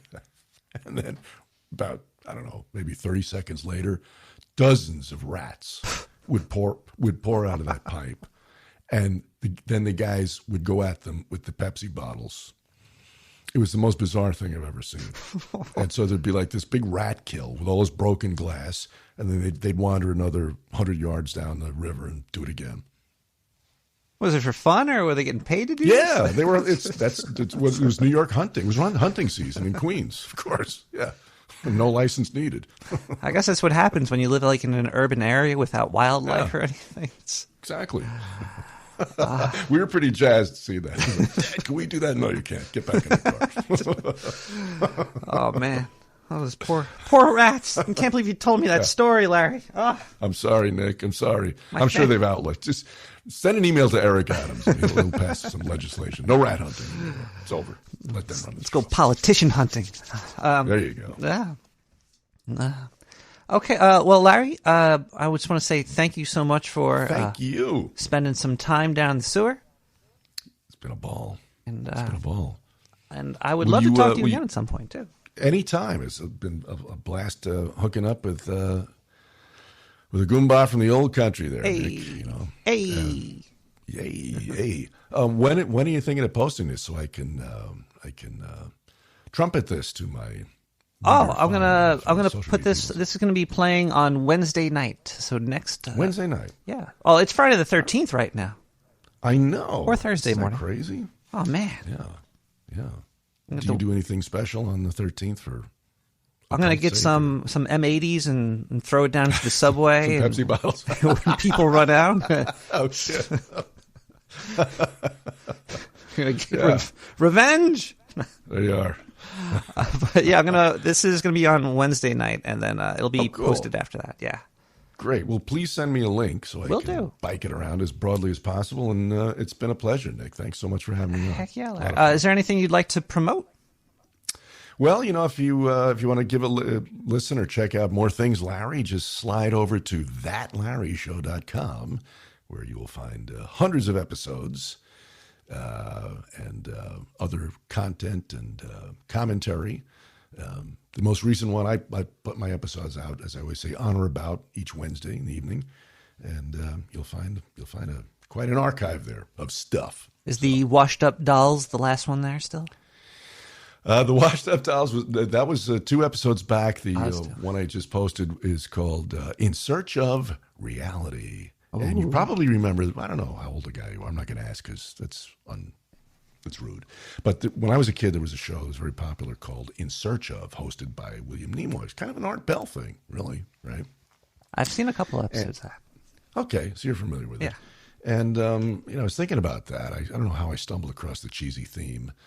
And I thought today, if they ran that show, if they rebooted that show, it would have to be in search of reality, because we live in this bizarro world of the unreal of pregnant women, pregnant men, and 72 genders and so forth. So that's kind of the springboard, the jumping point. But then what I do is what I really love to do. I absolutely brutalize Joey, the man in the White House, and I have several clips of his latest fusillade of lies, and I bust his lies, statement by statement, with the aid of my British friend Matilda, who every time he lies, she shouts, "Bush it, bush it." So. Well, they're all politicians lie, but yeah, this is that's true. They all do. Yeah, it's been craziness with everything out there, right? The market, and they're sending baby formula over to Ukraine or the border or some shit. It's just insane. It's very strange. The world's lost its mind. Yeah. Well, also now that you brought up Leonard Nimoy, do you like Star Trek at all? I liked the original Captain Kirk, Shatner and Nimoy and that crew, and then when it got into subsequent iterations, I kind of lost interest. Faded out there. Huh? But the original I thought was pretty cool. Yeah. Awesome. Yeah. All right. Okay. Well, there you have it. Go check out That Larry Show. Thank you. And Larry, I would love talking to you, and I'll talk to you again soon. Okay. Thanks so much, Nick. Have a great weekend. Heck yeah, you too. Yeah, it's Friday. All right. I'll go blow up some Friday, people the now. 13th. Don't walk under any ladders. And watch out for guys with Pepsi bottles. Heck yeah. All right. Take care, man. See you.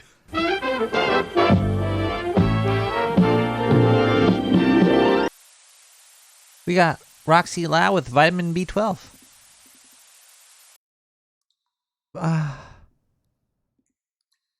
No. No. No.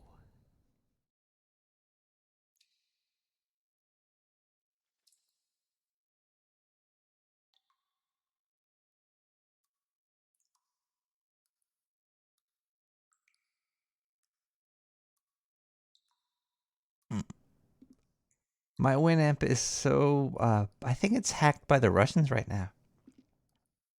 Got Roxy Lau with vitamin B12. Yeah, that's why I had it set up like this here. We'll be right back.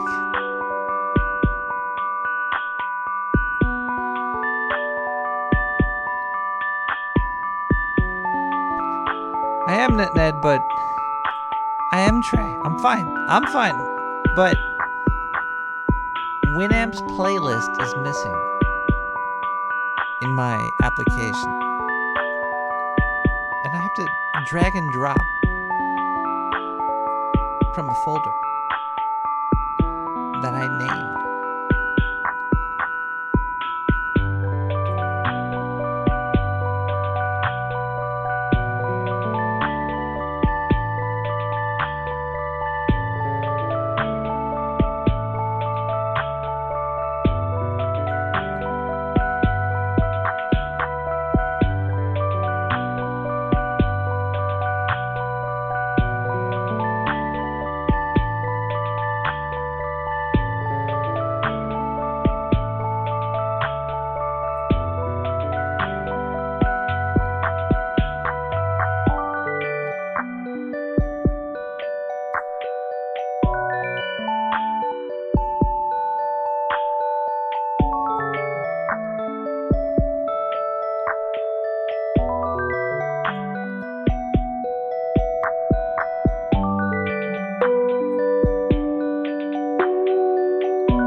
We're gonna thank some people at this part of the show. There's still a lot more show to go. That was a great interview with Larry. Larry, I'd like to talk to you again soon, and I'd like to keep on working on my audio. And it's a never ending experience, life, you know. The Peroni life is the life I want to live. I'm thinking about, they got this, the Dark Sewer Network is building a helmet that affects the acoustics of your skull. It's going to be huge in the podcasting world coming up soon. But either way, we should thank some people because that product's not out yet. So we're trying to make some income while we wait for these products to be developed and created to be sold on the black market. There's a P.O. box as well, where it's Nick the Rat Radio at P.O. Box 9 Zero. How do you say zero in Espanol?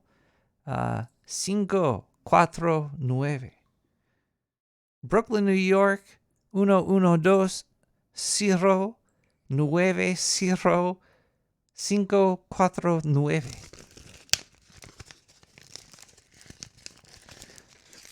If only I had a letter opener.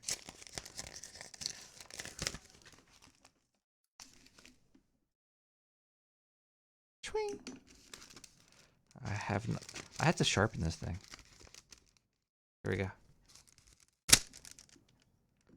That did nothing.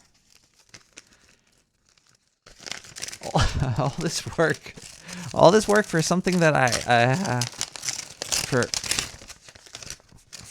under Jesus, this one's sticky.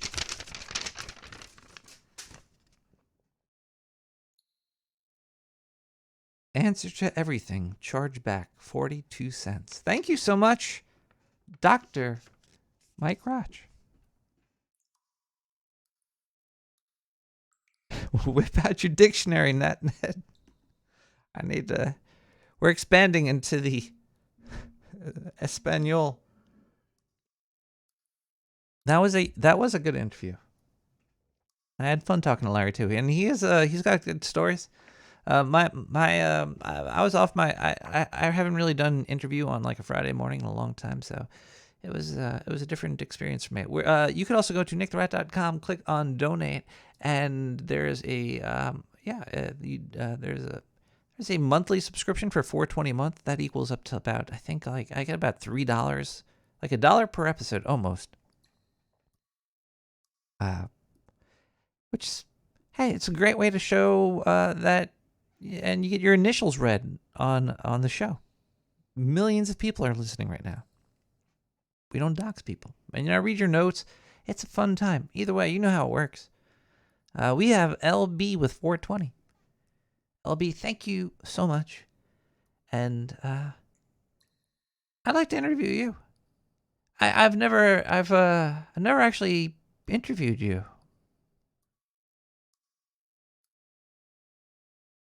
J.A. 420. Thank you so much, J.A. I'd like to interview you. You know, I've never really interviewed you before.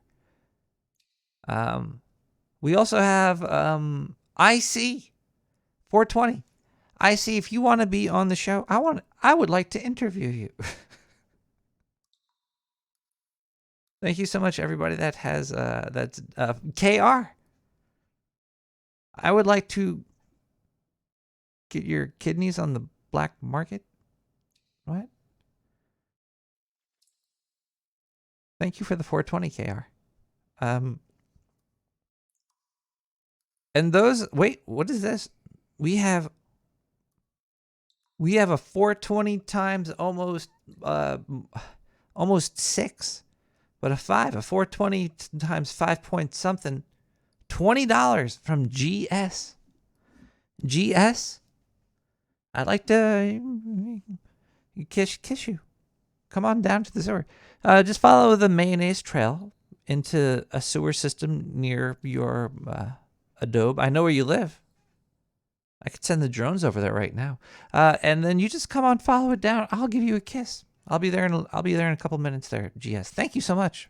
for the 20. Wow.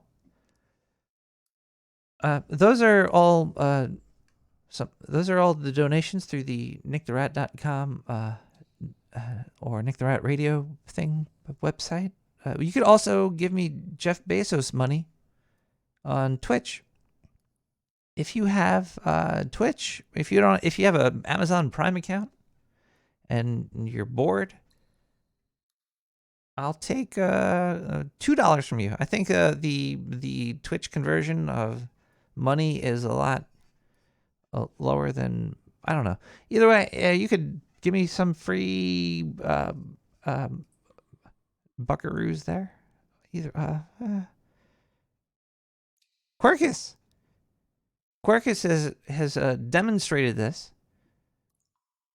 21 months. Thank you so much, Quirkus, for 21 months of Jeff Bezos bucks. Cheers to you.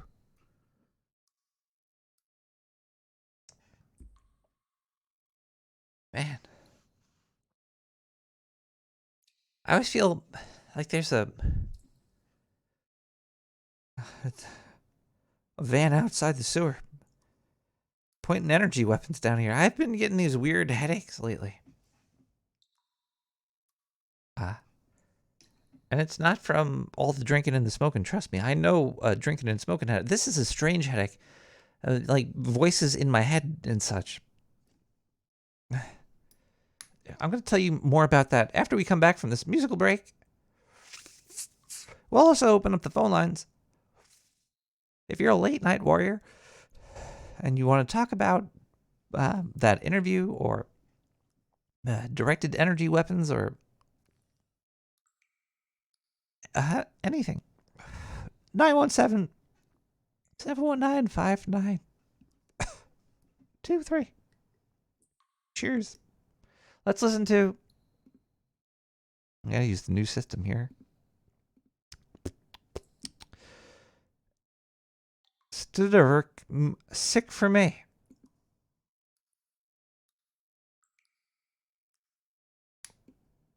If you, all the music I'm playing is CC BY 3.0. You can go to SoundCloud. It's all listed there. I have to... the scientists figured out that they have to download those songs and have local copies and then level them out so all the songs are at the same level. They didn't figure out why Winamp's being a bitch right now. It's probably being hacked by Putin. STDVRK, Sick for Me. Go to SoundCloud, Nick the Rat likes. We'll be right back with more Nick the Rat Radio. We have a lot to go. Give a call in. Let's talk. Please, let's talk. I feel like I'm really alone.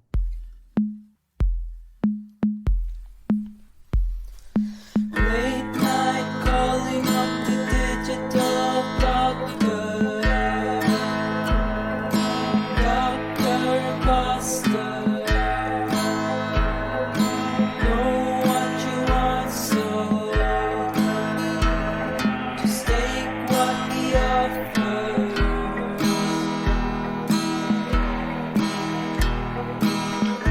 Cure me of my thoughts so clean. Got my favorite happy place. Tell the truth, are you afraid? Or just too far gone to be safe? Home invasion, take the lead.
charge and wait and see. I wanna feel you close to me. I wanna hear you beg and plead. I want to see you say for me a new kind of love, no remedy. I wanna feel you close to me. I wanna hear you beg and plead. I want to see you say for me a new kind of love, no remedy, no remedy.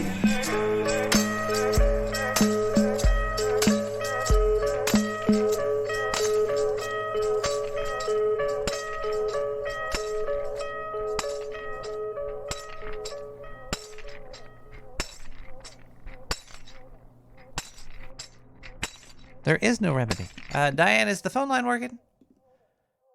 917-719-5923. That's how you could give a call in. We could talk about your social security number, bank accounts, anything really. Wow. There's not even a voicemail. Strange. I'm starting to think that the voicemails were all fake and that people really weren't even calling in anyway. It's a good reality. It's better than, feeling like I know everything.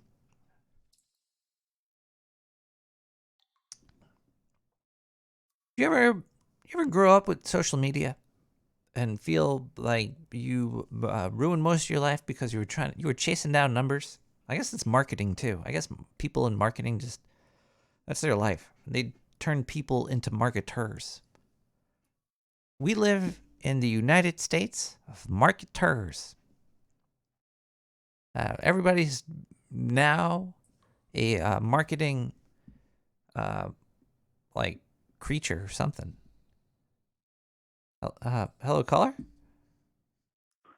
Hello, Nick. Full disclosure, I am not real. I am inside your head calling you to give you the attention that you crave. Are you getting feedback attention? Yes. Your levels sound just fine, and you're very handsome. But are you getting feedback? No, I don't. I'm not talking about feedback for the show. Are you, caller? Do I have to turn down my radio? I can be anything you want me to be. Can you be a flying airship with lantern lights on it and a live band, maybe playing a lute, with flowing beer taps flowing, and maybe some people dressed as furries because they're fun. Yeah. Here we are. Do you feel it, Nick? What a wonderful world you've created for yourself. You've made all of this possible. This is great. Wow. Yes. Would you like another drink? How about a smoke? Maybe can I do both? Sure. Would you like 2 mouths to imbibe? Oh, wait. I could take a butt shot and smoke. I don't know, because I can't really smoke with my butt. I could probably drink easier with my butt than smoke with my butt. I think drinking is the harder of the two options there. So I'm gonna stick. You can do anything with your butt that you wish. This is your reality, Nick. I can't chew food with my butt. I don't have butt teeth. That has never stopped you from stuffing tobacco into your butthole before. I pre-chew it, though.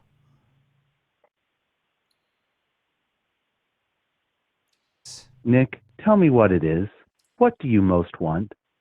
What do you desire? To get rid of the word is.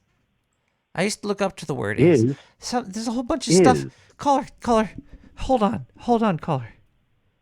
I've been lied to. I had epiphanies that were wrong, and it's very disheartening.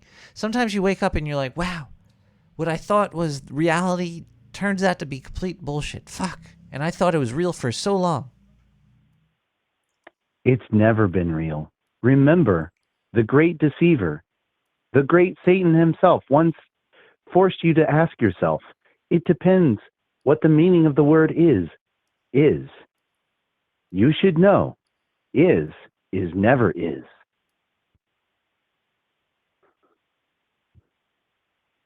Is there a van outside the sewer shooting electronic radio waves towards my head to tell me stuff? Are you?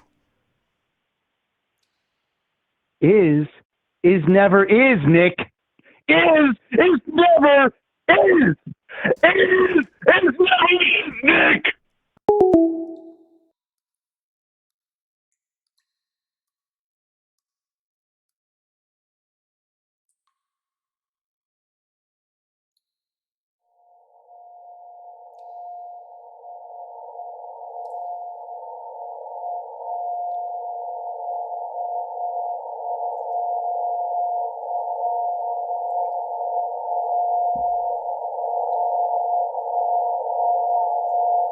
Hello? Hello from Spearfish. How did you get here? Oh, I called in using the phone number on your website. You're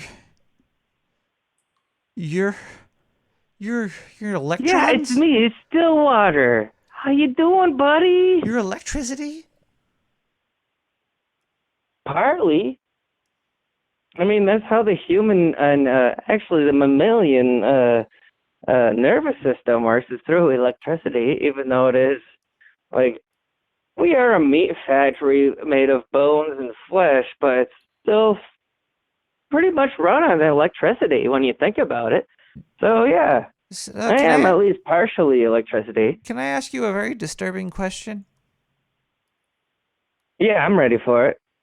Do you think that if we were able to transfer more data over cable networks of flesh and blood and meat, do you think society would be okay with that? Say you could get high-speed internet for half the cost and 5 times the speed. Okay. I actually do have a thought on this. So I don't know if it's exactly that, but possibly that might have been how the Aztec society kind of functioned.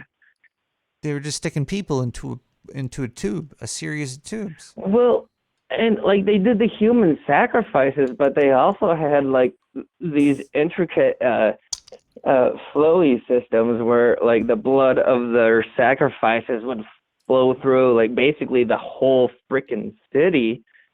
I mean, there might have been some spooky wooky shit going on there, is all I'm saying. Also, sacrifices was the social media of the time. Hey, did you hear about that? Oh, my daughter was taken away. She's going to get sacrificed.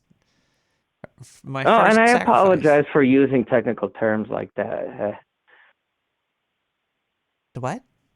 But, like spooky wooky, those are technical terms. But anyway, Are you hey, how you been, Rat? I haven't talked to you in a while. I've been living on the edge, Stillwater. Living on the edge. Well, what's up, dude? What's been ruffling your jimmies?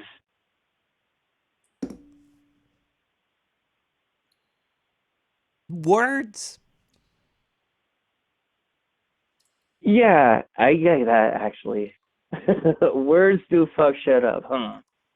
Yeah. So what words have been fucking your shit up? I think all of them.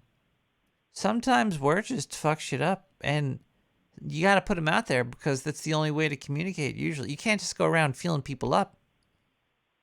It's not good. Sure, but I mean, what kind of words have been ruffling you? A lot of numbers and colors. A lot of early entry. What kind of numbers and what kind of colors? Oh, 0 has definitely been a feather ruffler. I don't even have feathers. For forever. 0. The number 0 has been a ruffler for you. Well, yeah, and infinite. Is that because 0 you're and scared infinite. of entropy? And everything in between. Okay. Oh, so all of them? and everything. Really, all of the numbers? But also nothing, even all the nothings. Dude, that kind of reminds me of grade Nothing and school all. me. I hated math. Even though my mom's a math professor and a math genius. Were all your toys math related? No, but okay, quick aside. There was this one time when my mom told me that mathematically, two parallel lines, we're always taught that parallel lines never cross because they're always just parallel, right? Yes. My mom told me when I was very young that at infinity, parallel lines meet. And then she showed me the formula for it. Well, parallel lines could also meet if they're drawn on I a still don't know how to irregular cope with surface. it. Well, that's what I'm trying to tell you, that I can't cope with nothing and everything either. Yeah. No, It's the same kind of thing, right? more or less. Dude, words can do that too. Words is the simplification of the numbers. I don't understand. Okay, I'm wait. I gonna have give you some advice that an old cook colleague of mine once told me. If you get caught up in the weeds, just take a deep breath and handle one weed at a time. And then before you know it, you'll be out of the weeds. All right? So just take a Can I deep get through breath. these weeds faster than one at a time? Can I at least do two at a time? Just take a deep breath and 3? you will reassess 4? what's up. 5? 6? All right. You still with me, Rat? 7? It's me, Stillwater. Remember, we were talking earlier. What were you? Can I ask you a question though? Yeah, sure. Are there energy rays in mobile vehicles outside the sewer in New York City right now? Probably. I mean, honestly, that's not a new piece of tech. That's been around for a while. Do you hear them too? Yeah, they're just out and about. You gotta focus on what's important in life. If you want to be a kick-ass worker at your job, number one, be here now. Turn off your phone.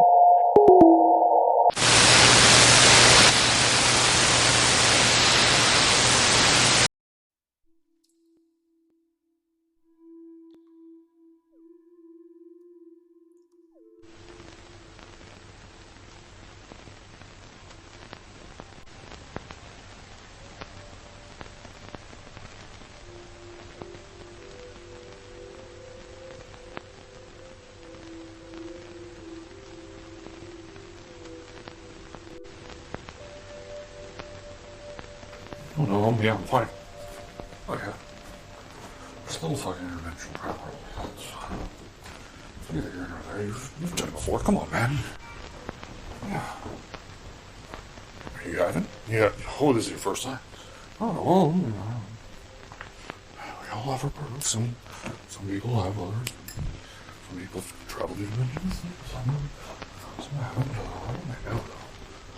I don't know where. I still fucking. Where the fuck am I? Oh, what is that? Oh. What the hell is that?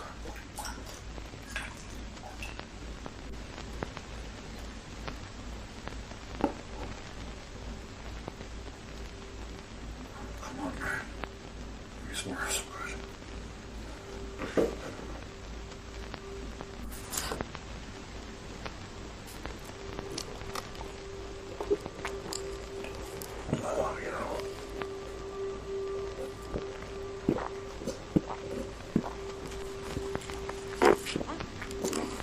Oh, I'm still fucking there.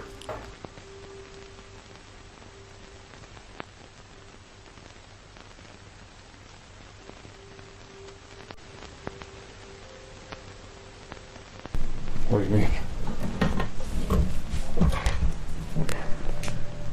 What?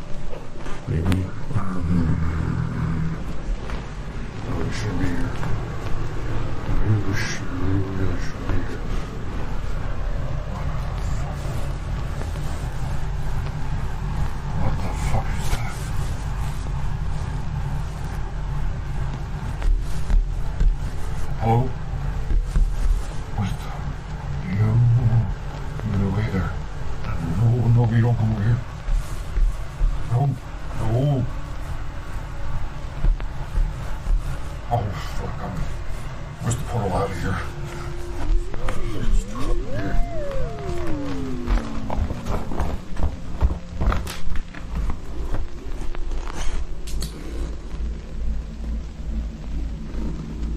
This is how you get out.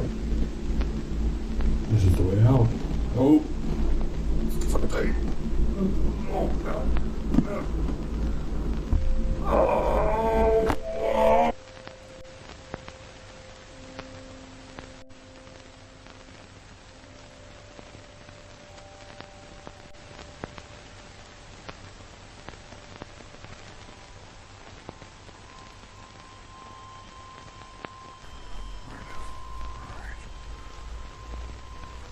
That's why I have a closet over here. Dimensional beast with jaws. Alright. Here we go. Into there. Why is this a fucking audiobook manual? What the fuck were they thinking? This is fucking... Oh, fuck. Oh, no. Shit. You can run outside. Okay. What the fuck is that? This stuff. What the fuck? Where? What's in here? This. What the fuck is that?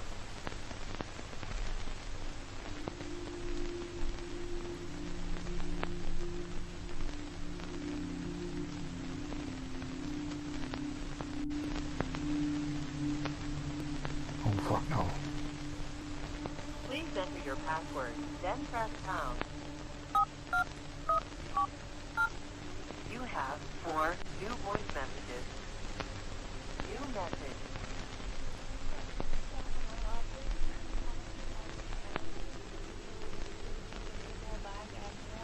Oh fuck. What do they want to sell me? To replay this message, press 1. Message marked for deletion. New message. Alexa from the credit card department. Oh, fuck. Relaxer, Discover, and Amos. Great news. We've got you approved to completely remove your debt on any credit card you got due to the e-filing department. This is a limited time offer to get enrolled. Please press 1 now.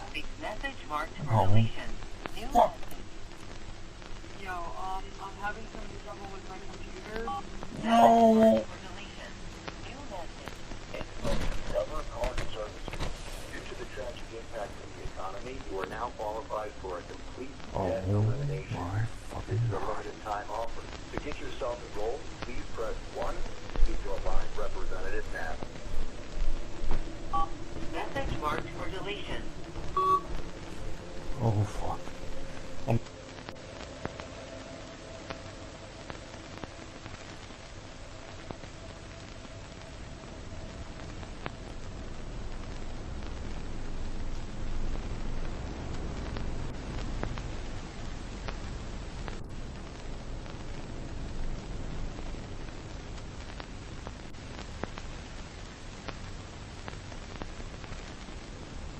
I totally get it. Oh, I see. Good point sometimes, huh? Don't worry. I'll be out here.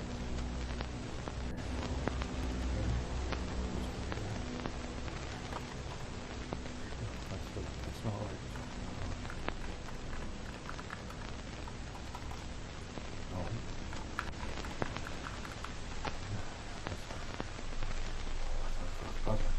No. Let's see.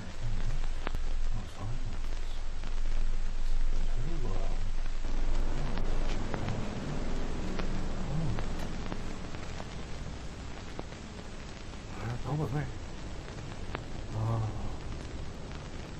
Yeah, just come there. No. You're right there. No, stay. Hey. Hey. What are you doing? Stop. Fuck that. Stop. Alright.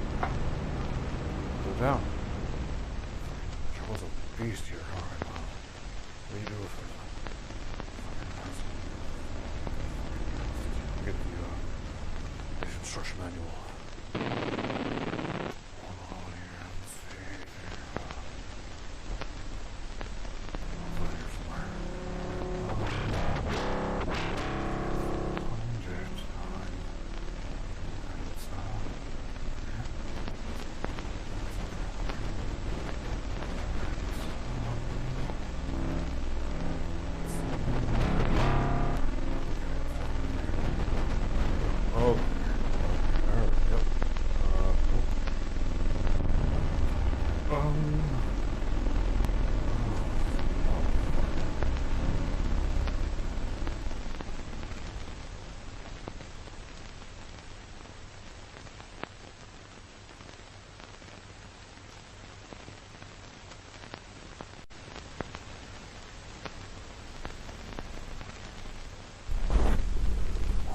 Jesus.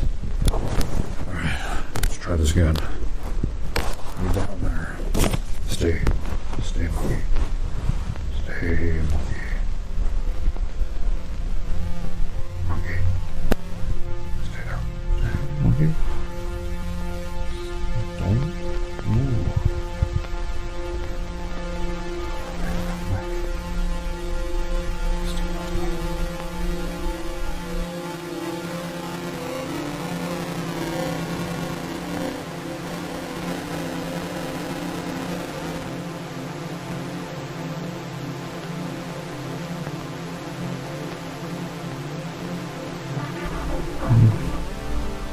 Yeah, it was.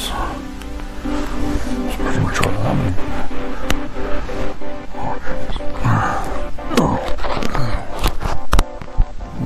Yeah, get the fuck out of there, man.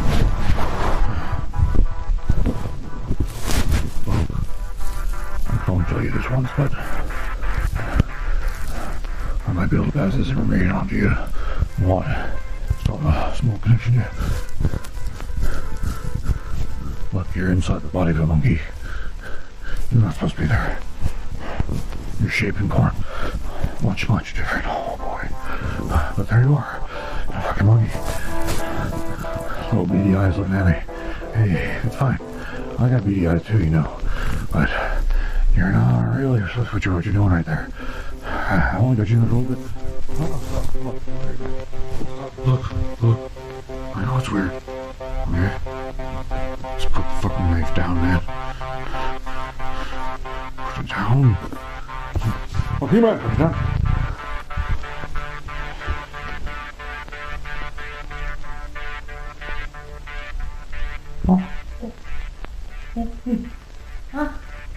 Put it down.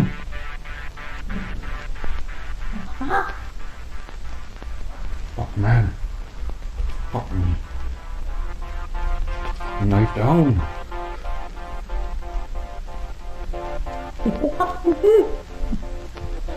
What are you doing on the ceiling? What the fuck are you doing on the ceiling?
Ponder thy snow globe. This Christmas, give your loved ones and family the beautiful blue glowing snow globe orb. Thy snow globe shall be pondered by all who lay eyes upon it. Does it make you horny? Yes, it does. Does thy globe make thy vagina drippy drip drip? Oh yes, it does. Call now 917-719-5923 and ponder thy snow globe. This Christmas in a stocking near you.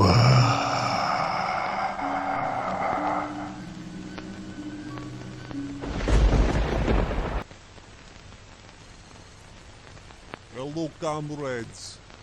Do you know how it is hard to go onto a website with lactating men or watching little children ride little animals, and then you hear knock at door, is government man with gun waiting to shoot you, lock you up, put you into a cage, and put you on display for Lord and Savior Putin to beat you with his penis?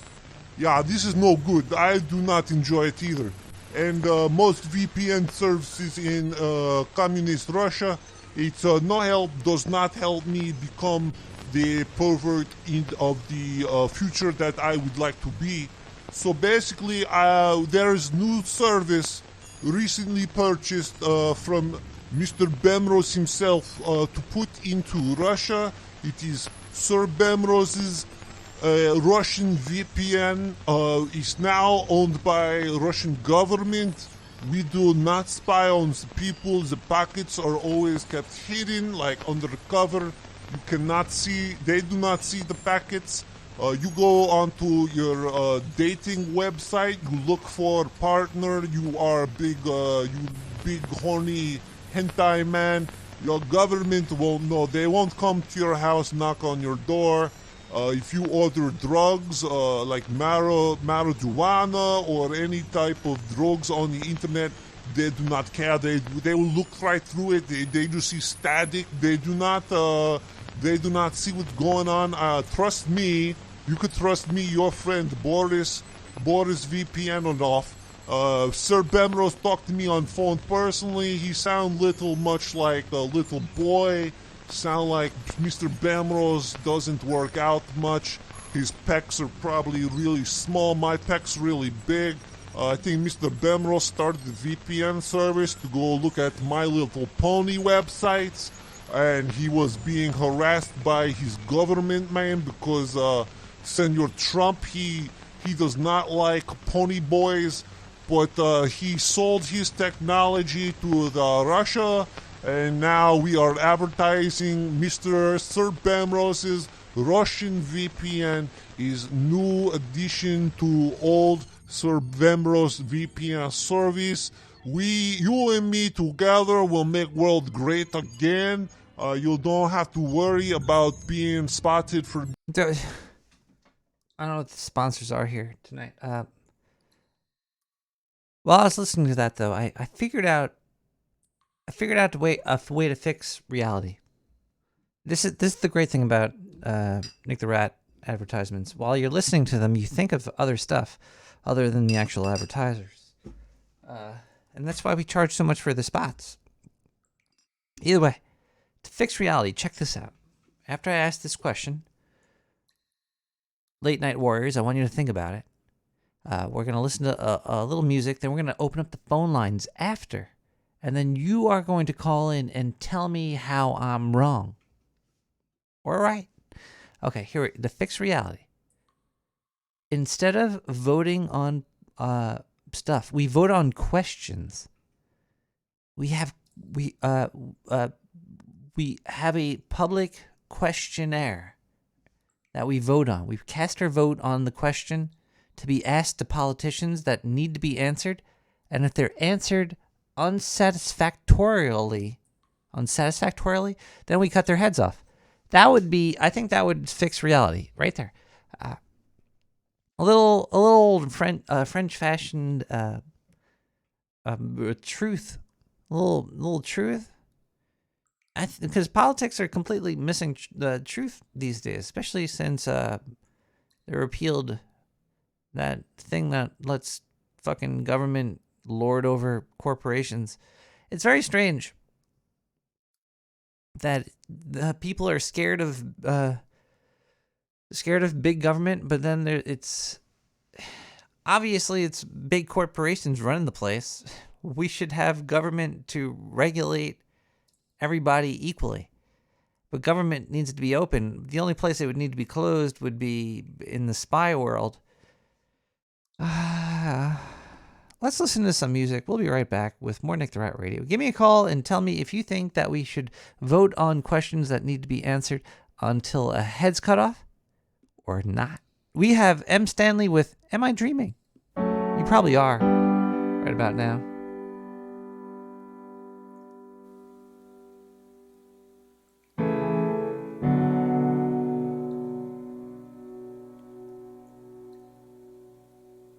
Take my hand now and walk with me.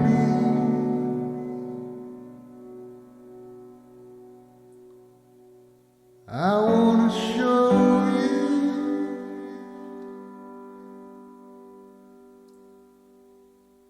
life's destiny. I can see it now, coming over me. We are one,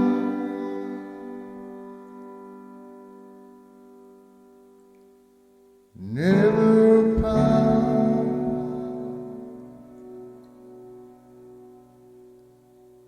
I keep screaming,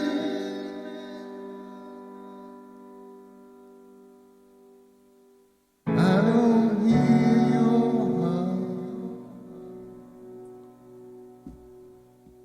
Where am I now?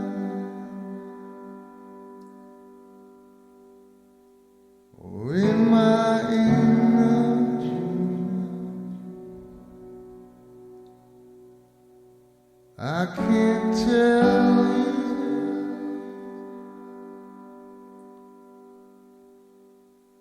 so it seems.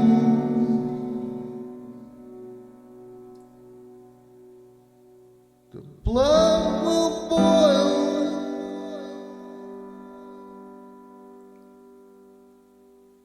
as I break free.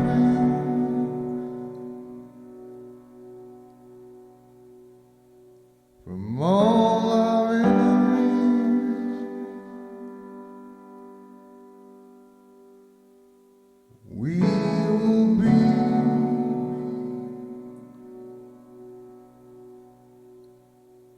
over and over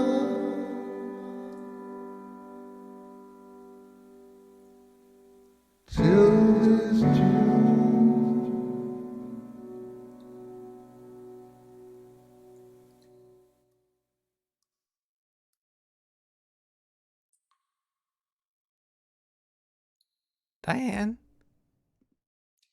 Diane just vanished in a puff of smoke. 917-719-5923. Give me a call in the sewer. We're taking... we're talking about reality. And if we need a little bit more of an extreme... Is that a voicemail? A little extreme. 917-719-5923. How do you know if your question, who gets to ask the question? There'd have to be like a community question drop off, and then and then there'd just be, there'd be rounds of, instead of people like playing sports ball or trying to throw a ball into a hole or trying to put things into holes or or trying to change things into one thing, into another thing, and then putting it into that thing. Instead of doing that stuff, just have everything way out in the public, just so you could see it all.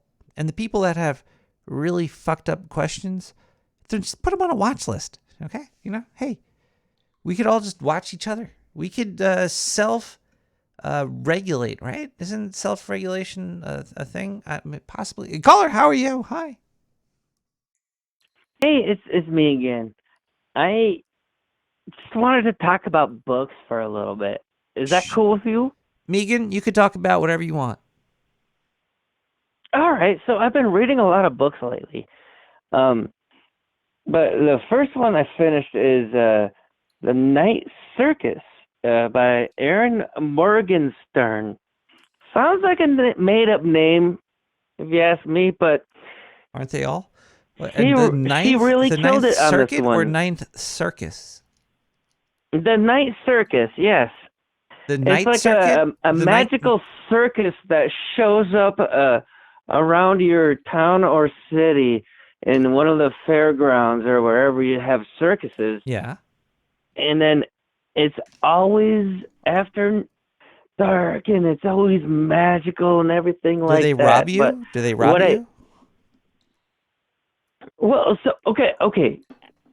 So the plot of this is there's two ancient magicians that have two different philosophies on how magic should work or whatever. Yeah. And every now and again, they set up contests where they each pick their own apprentice and then train them up, and then they have them compete against each other at some sort of venue.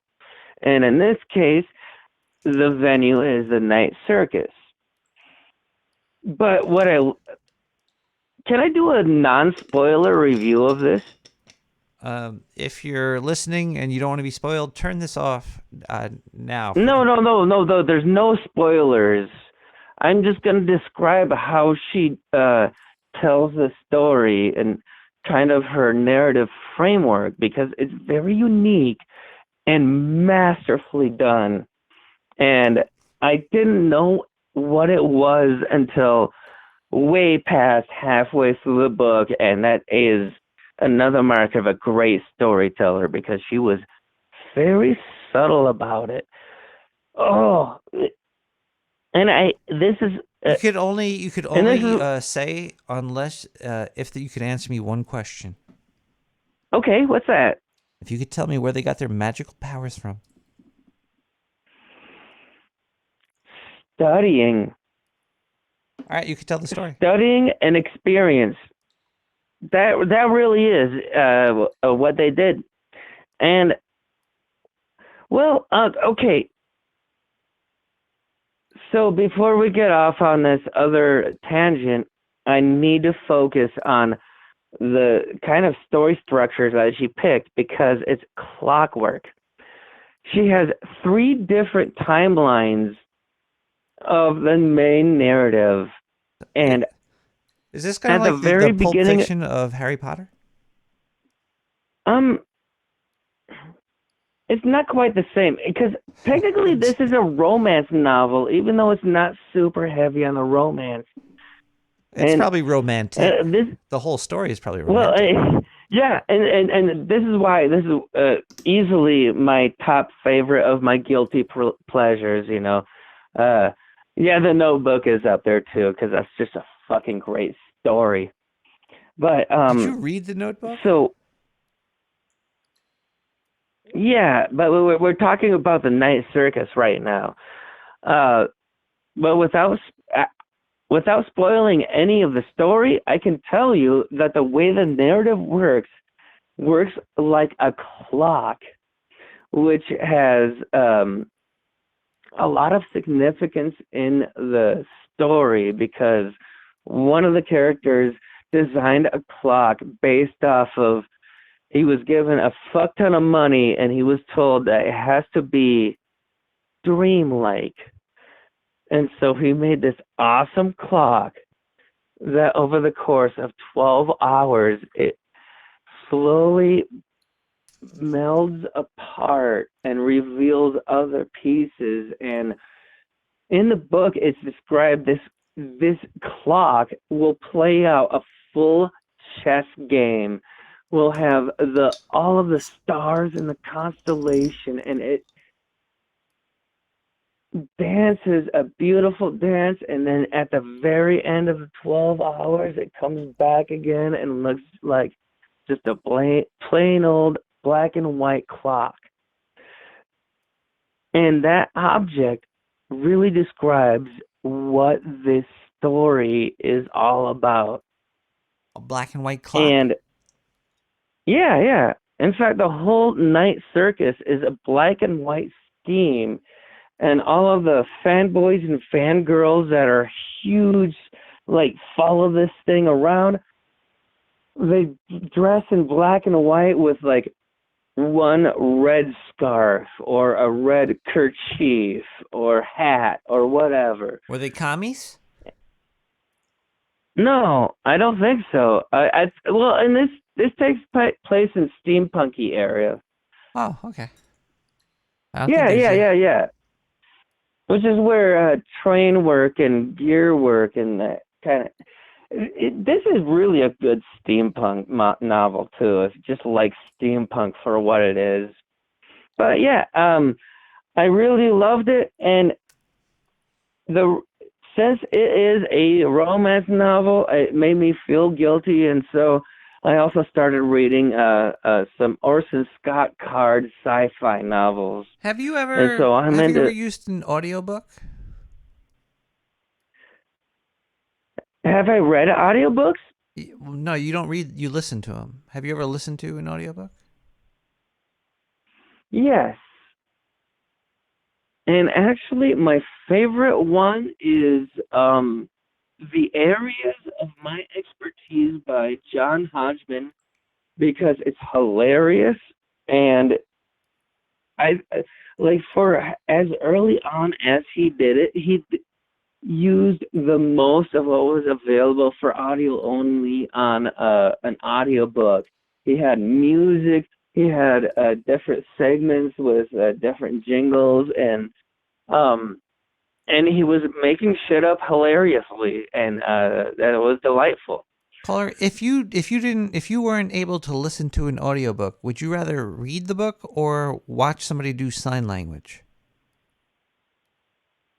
I would rather read the book because I love reading books anyway. Holy cow!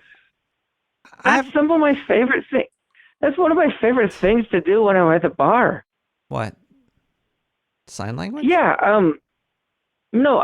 Actually, like the bar would be a good place to do sign language. And then I go to the bar, I get a drink, and then I read a book for like 4 or 5 hours. I always wanted to do that, but I figured out that it's easier and cheaper just to drink at home. It is cheaper that way, yeah. But then you want to get out of your home, sure. right? I think I'm too cheap to leave the house. Well, you see, I've kind of hacked my own brain because I figured out that if I can get really absorbed in a book, then I can get that first drink and then sit there and read for like 5 hours. Well, sometimes the book and the location, like I was reading, I was in lower West Manhattan, and I was reading like H.P. Lovecraft, and it was just like the neighborhood I was in, and the book I was reading, it felt like I was surrounded by fucking fish people. So yeah, I guess trying to changing your environment and reading in different environments is good. I remember reading that same one too. Ugh, yeah.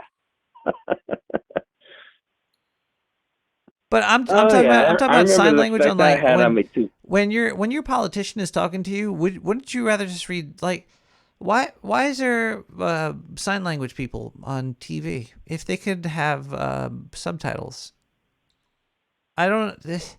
I'm curious about this whole rise of the sign language people on political public TV. One of the things that you can get from the sign language people is facial expression. Yeah, but really good you could sign language interpreters are very much like emotionally involved in all of their movements. Yeah, but which you could, as a martial artist, I can appreciate. they're changing. Not everybody knows how to read, but then wait, do more people know how to read or no sign language? Why not record all types of information on that kind of stuff? You know, we got to keep our records.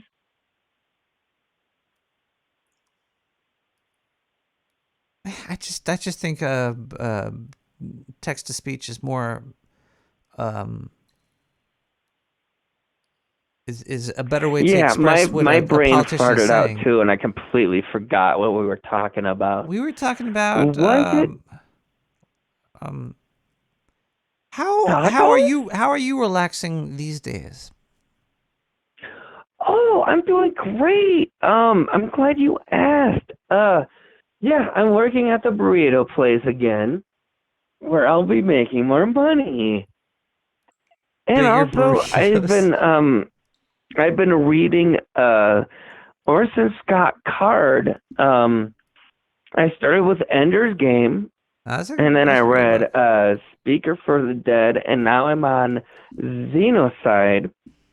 And it is awesome how much crazy stuff is going on right now. Oh, it's a good read. It's a good read. I recommend it.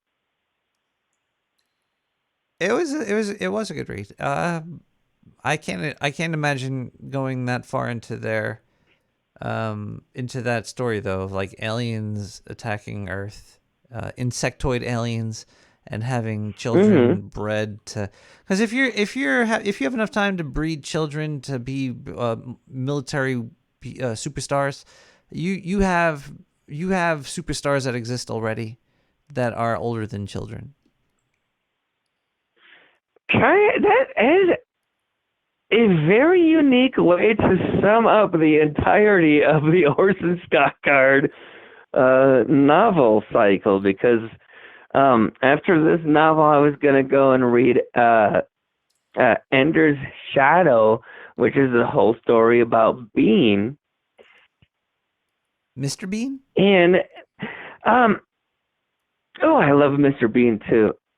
What was the actual actor's name? It was Rowan Atkinson? His daughter. Is that correct? His daughter looks just like Mr. Bean.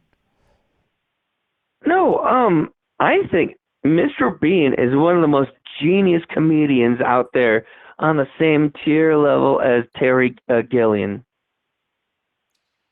and John Cleese. Agreed. They're different people though, and different comedian actors. They are different. You can put them in a bad movie and it'll still be good. Tier, you know, they are so good they can make a bad movie good. There's a lot of comedians out there that if you put them in a bad movie, it's still a bad movie. But if you see one of those actors in there or one of those comedians, you're like, this is, even though it's a bad movie, it's still, I can watch it. It's watchable. Yeah. Heck yeah. Yeah. Well, anyway, it's good to hear your voice again, Nick the Rat. I had to switch from nighttime to daytime shift, and that's really tricky. And that's probably why I've been absent for a while. But it's good to hear from you again. And before I go, I also recommend William Gibson, the father of cyberpunk. Yeah. Neuromancer is an outstanding novel. Well, yeah. Neuromancer by William Gibson. And also, Do Androids Dream of Electric Sheep? That's where Blade Runner came from. The worst part about it is it's by Philip K. Dick. You can't use that kind of language on this show. Let's listen to the show's broken. I'm still trying to slowly navigate through this minefield. We got Frank Mel, The Whole of One Half. Wait, we have another caller coming? Who is this caller? Hold on one second here. This is a hello caller. Hello, Victor Rat. Hi, you have reached. Diane, what's the name of the show?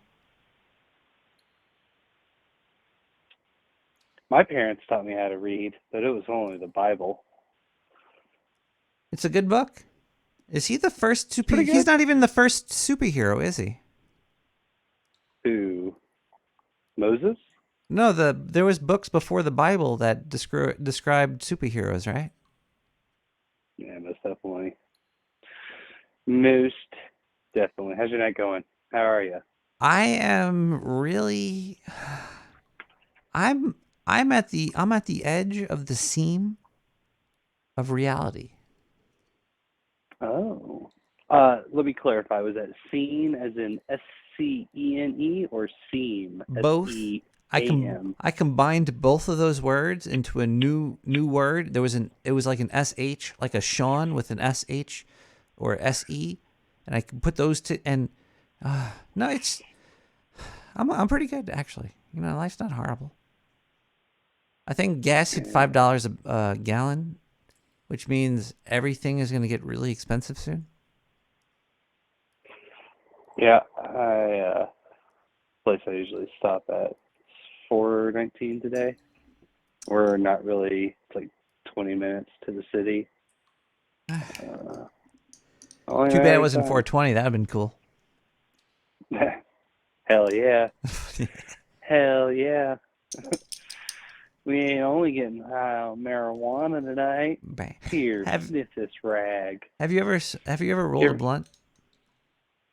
Ever roll blunts? I used to roll blunts. What did you use, White Owls or Dutchies? Yeah, I guess it would have been White Owls for the papers. Did you crack it down the middle and then re-roll it with the crack down the middle, or did you use like the leaf and wrap it around? I took a Leatherman and I sawed that mother in half. And you just slurped it back together? Here, smoke my spit. You know how much saliva I've probably smoked in my lifetime? Goddamn straight, hell yeah. I wonder if that's giving me any weird superpowers. Smoking saliva. So. Yeah. So you had a question. I did. I have a question. It was something about cutting heads off. Oh. Do you think the world would be a better place if we voted on questions, and if you answered them to another vote of if it's like a more than 50% dislike, you got your head cut off? Wait, no, this is like of truthfulness. Not like if we liked your answer, but like that was a proper answer to the question. You know what I mean? I could explain it slower in different words. I think you would run out of people that would want to do the job very quickly. Yeah, but because I don't think normal people. So that would fix the problem then. Tend to, yeah. There's a. Yeah, there you go. Case closed. People would only do it for the actual betterment of. It's like, do you play video games, caller? I do play. I was playing some video games today, actually. So do you know about there are things called patches to video games? They update like the rule set and the code.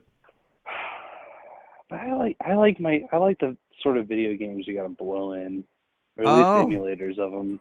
So those rubber ones that look like beautiful blonde ladies. Yeah, that's the one. Hey, what you know about Celis? About what? Or Celeste? Oh, I know. I'm more of a Tifa fan. Yes, this is also accurate. That's what the I don't know, the 14-year-old version of me would say. I don't know. It was just maybe that was. I think like put a gun to my head. I think I think I'm more in tune with Celeste. God damn. And it's the name so I don't even know how to pronounce it anymore. Well, Tara was pretty cool. I know who you're talking about, You though. know? I liked. Was his name Tara had some Leo? Do you issues. remember Leo in that game? Sergeant Leo or Captain Leo? Oh, press F in the chats, everybody. He was a cool character, and then the big K came. Yeah, Poison that crazy well. clown. Fuck. He is yeah. They've never been That able was to. dark.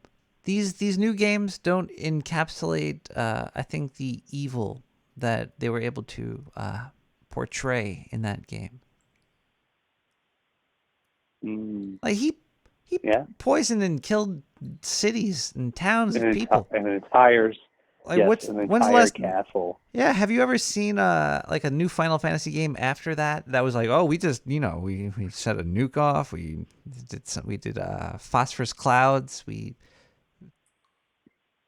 See, you might have me beat there because I think the last mainline one that I played was 10.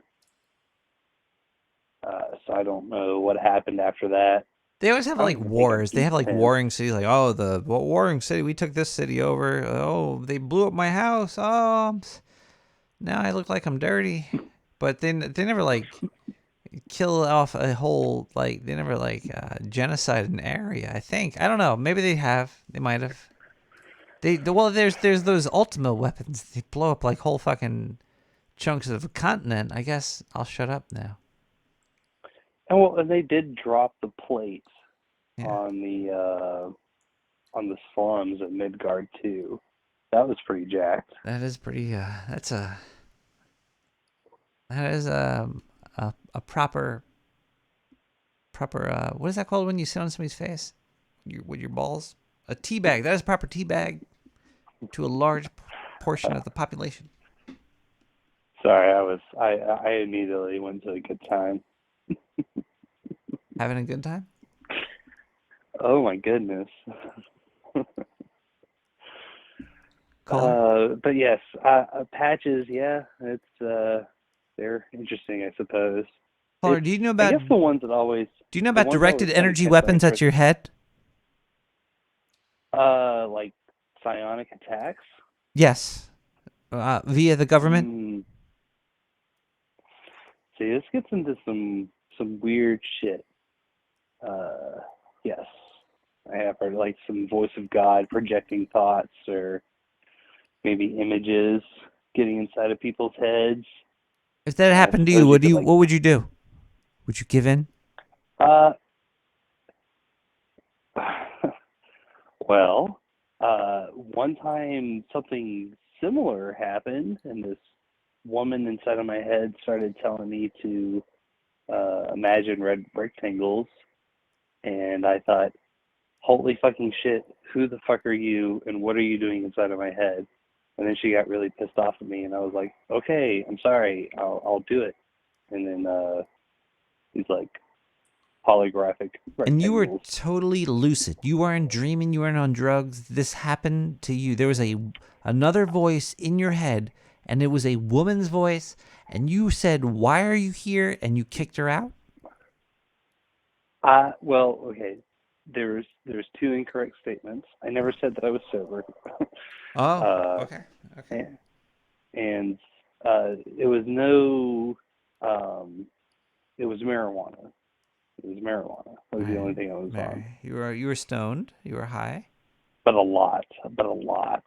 Like getting ready to come back across Canada, and I got to make sure everything's gone. Right.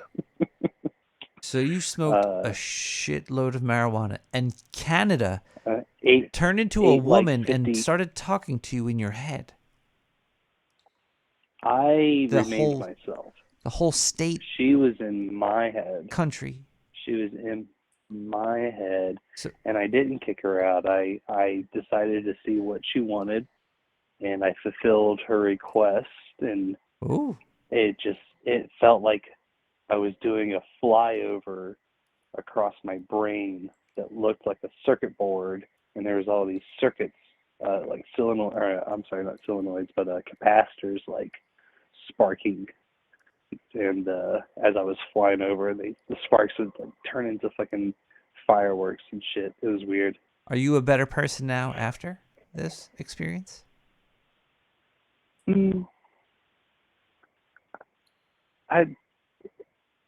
Indifferent, non applicable.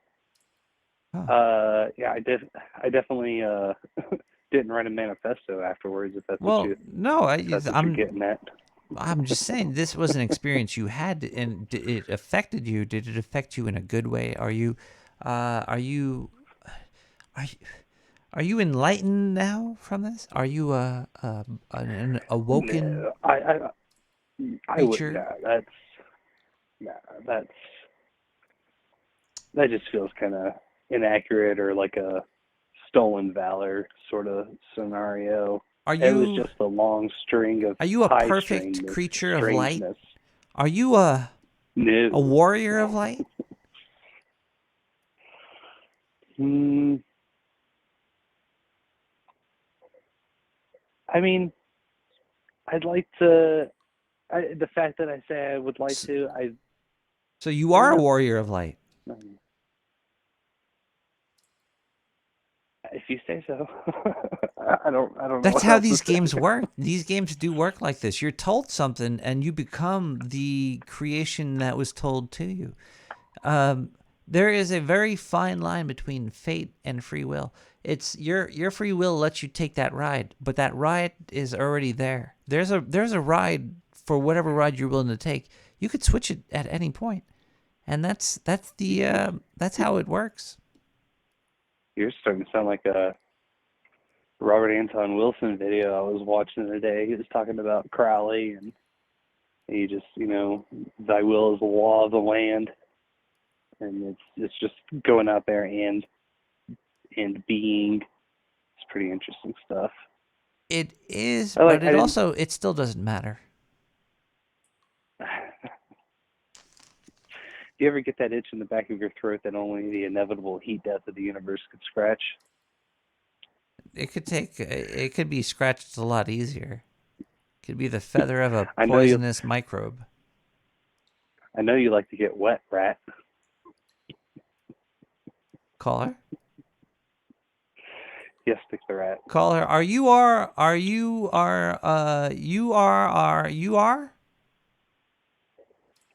What?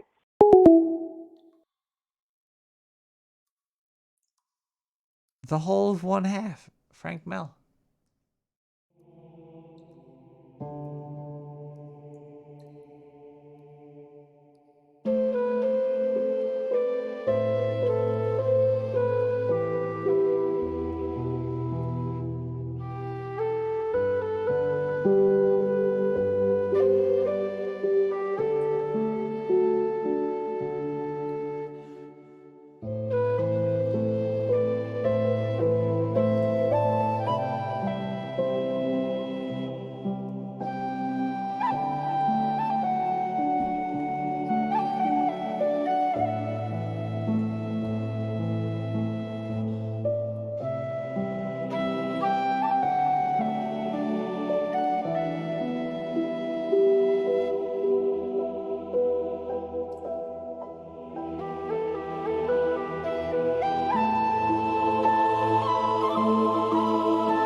Isn't this Epstein versus Epstein?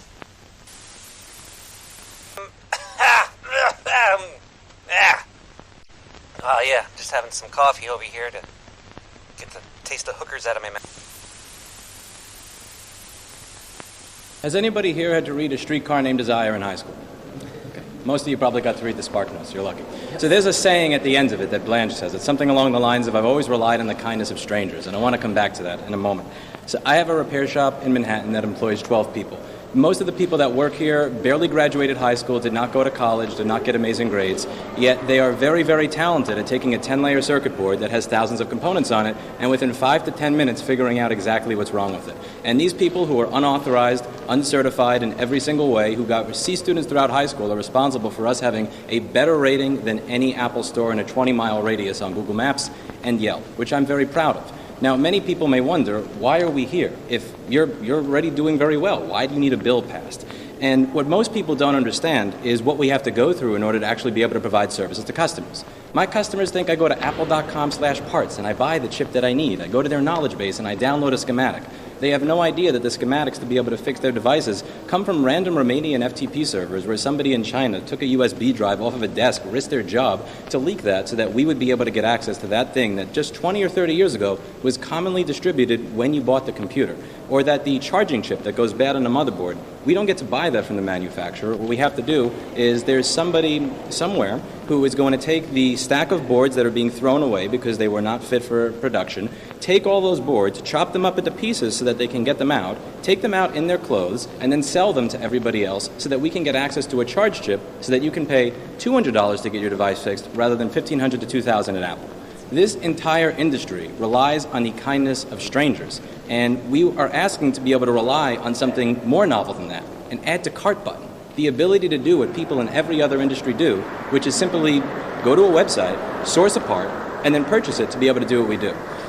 We are electronics repair techs and computer nerds. We're not trying to be Nicolas Cage's character in Lord of War, but that's what it's like to be able to do our job. And many people will come to our shop and ask if we can fix a certain device that we have to turn away because there has been no stranger there to be kind enough to make the schematics, the diagrams, and the chips available so that we can fix it. So today, we are seeking the kindness of a different set of strangers, those in the New York State Assembly and Senate.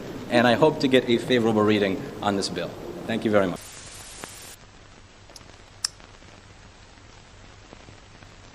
Extremely disgusting, nefarious things with hookers and cocaine.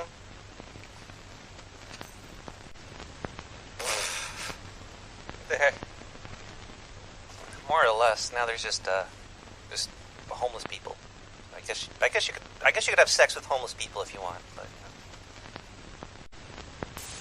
Choice, yokes. You've chosen the entertaining channel. When you can't stand the pace in the big rolling grave, come on in where it's safe, where the menu is trade. There's a smell in the air that reminds you of hair. You've got something to get, and it looks like your pay. Aren't you hungry? First we take some rat parts and fry them up real nice. Then we skin the kitties and barbecue the mice. Guts in a cup, yum! Mouse on a stick, wow! French fried fleas and beer battered ticks. Right in a butt. We fry what you want. Right in a butt. We fry what you want. Right in a butt. We fry what you want. Well, that makes me want to puke. John. Broad daylight. So, yeah. Well, that's how you do it. You get a nice tan, you know. They're doing it here. On your butt while you're doing your thing. Yeah. I guess I should just introduce you here, because. Well, hang on a second. I don't know why, but you getting feedback? All right. How about now? Now you shouldn't be. Okay. Yeah. It's this audio interfaces and stuff. There's a lot of buttons to press. Well, I did issue for a defective equipment. It's $80. You have till September 16th to take care of this. So you don't even give a warning for this? You've been driving around for 6 months like that. I'm truthful. Well, I don't want to sign it because I don't want to do $80. You don't want to sign it? No, because I don't think that I deserve to pay $80 for something that is fixable and I can fix it. All right. If that's all you want Go ahead, to do. step out of the car. Why? Because you're under arrest. Step out. You be fair with me and I'll be fair with you. Step out. No. You're under arrest. No, I'm not. I'm placing you under arrest. Step out. You are full of because you're not placing me under no arrest. Do not take off. Shut up and give me that and I'll sign it. Step out. No. We're beyond that. Do you want me Step out.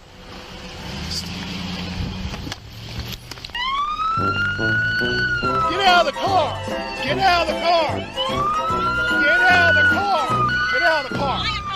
You better leave me! Put your hands behind your Leave me alone! Put your hands behind Put your hands You did not have to taser me. You wouldn't comply, you wouldn't get out, and then you tried to kick me. So yes, I did. Yeah, I tried to kick you because I'm a country girl because no, I didn't. You got tased because of it.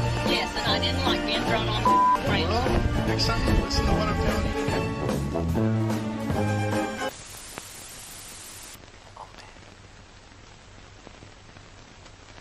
I can only imagine like opening my closet and Darren popping out.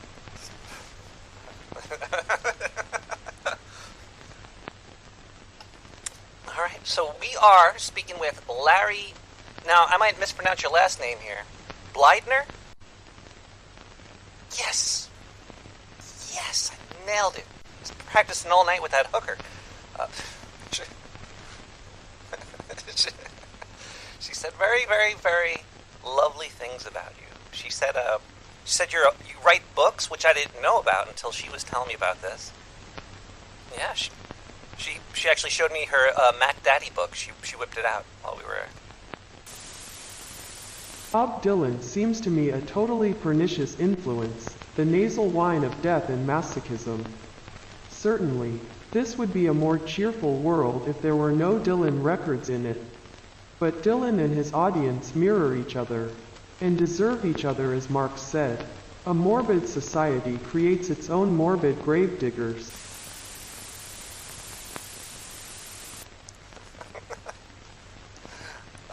And also, you're a podcaster,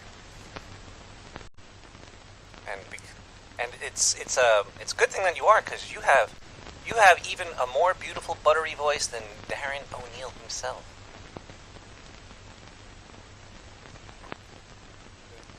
Darren reminds me of like a sports newscaster, and you remind me of the sensual book reading voiceover guy.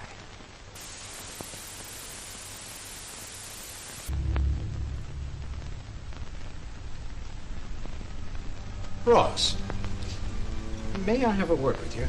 Oh, of course, Donald. We've been getting reports of some very angry behavior on your part. What? Threatening letters, refusal to meet deadlines. Apparently, people now call you mental. Yeah. We want you to speak to a psychiatrist. You don't understand. Ugh, this is so silly. This is all just because of a sandwich. A sandwich? Yeah, you see, my sister makes these amazing turkey sandwiches. Her secret is she puts an extra slice of gravy-soaked bread in the middle. I call it the moist maker. I put my sandwich in the fridge over here. And I'm sorry. I believe I ate that.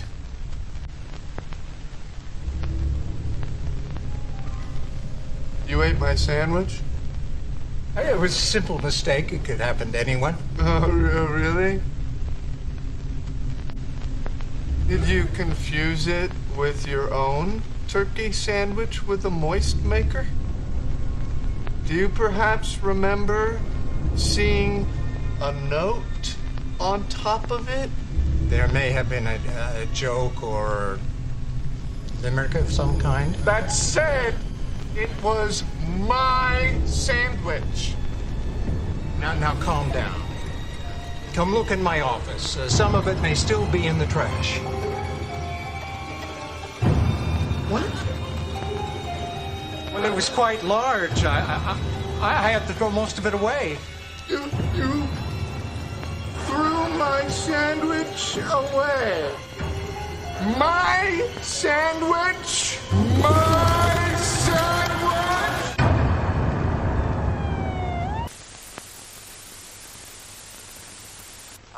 Hold on 1 second. I might not have even been recording any of this right now.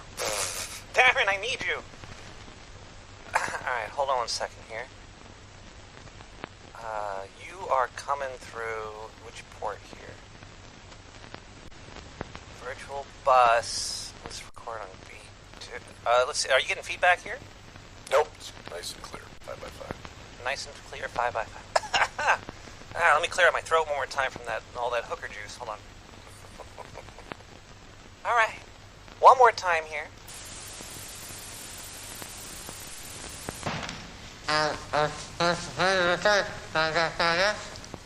Yes, I did. No. I don't remember.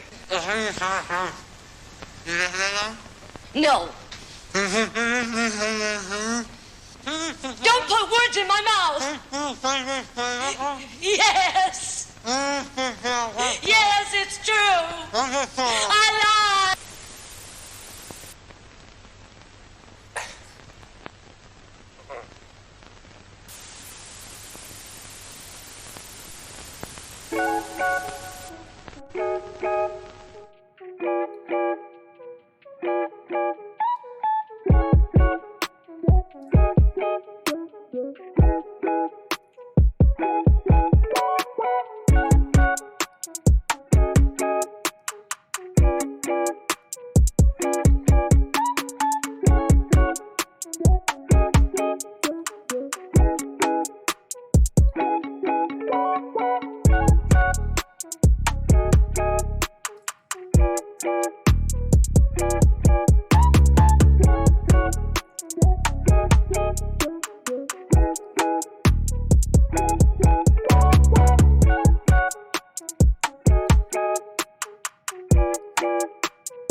Hi. Hello? This is working. Hey, what's going on? Fucking shit. There's this story. There's a story over here. Hold on 1 second.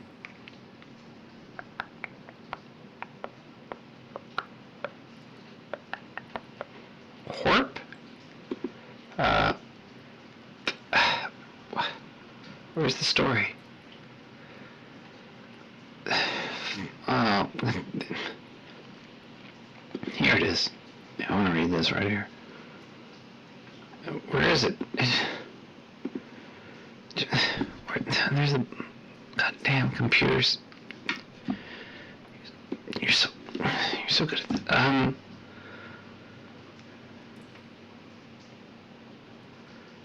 On the 28th of December in 1989, in the Province newspaper, the Province newspaper in Vancouver, Canada. This is a Canadian story.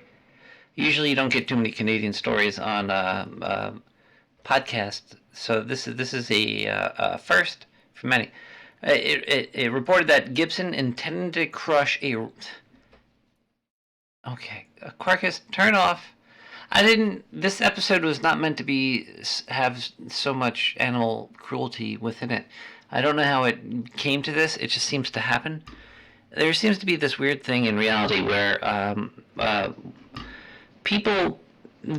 animals are slaughtered at gigantic rates, at horrible things, and nobody seems to care. It's just part of reality. It's just what we are these days. It's just it's normal. I understand it because some things just happen. If I could get paid to pick flowers, I'm picking flowers and I'm selling them and making a living. So that's just what it is. But the weird thing about that is that sometimes it just takes one picture. Sometimes it just takes like one picture of an animal, let's say a polar bear in some water. Just one picture of a polar bear in water. We don't need to see a picture of a polar bear eating a baby seal. Or you could just see a baby seal getting hit in the head. If you saw a polar bear hitting a baby seal in the head, would you want to nuke? Would you want to nuke Alaska if you witnessed a picture of a polar bear clubbing a baby seal? What if you witnessed an image, an NFT, a blockchain picture of a turtle? What if you saw there was a turtle and there was a blockchain of a turtle with a straw in its nose? Would you stop? Would you, if you witnessed? Would you eat bugs? Bugs? If you looked at an NFT, if you had Bitcoin, of NFTs of turtles with bugs in Bugs Bunny, if you looked at pictures of Bugs Bunny when you were a younger creature, if you were a young creature and looked at pictures of Bugs Bunny, would you or wouldn't you? Tell me now, or forever hold your peace.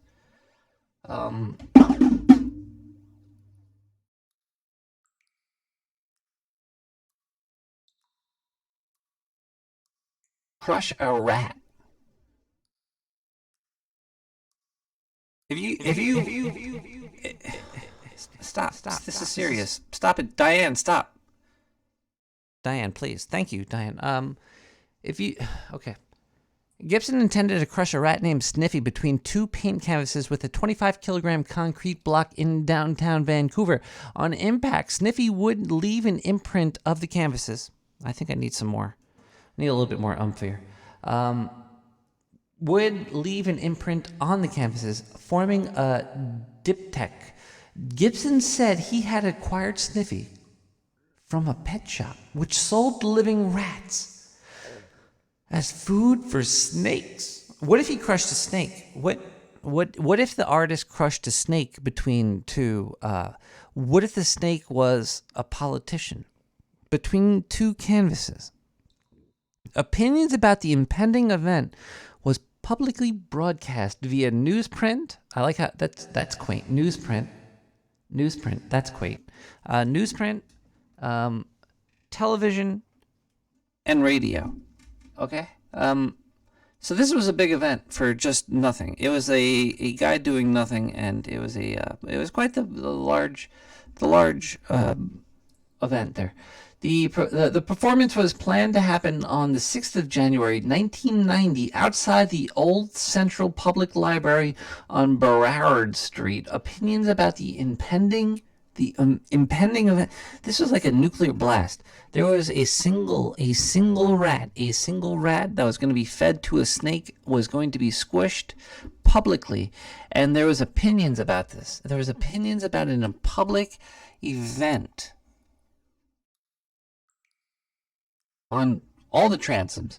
On the morning of the 6th of January, a group of animal rights activists and the activists from the Life Force Foundation, they stole the device Gibson was going to use to crush the rat.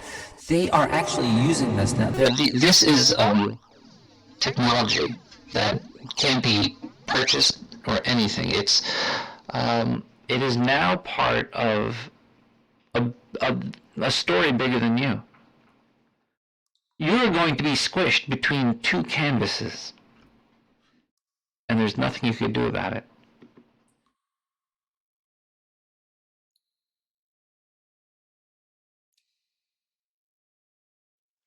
I feel kind of weird.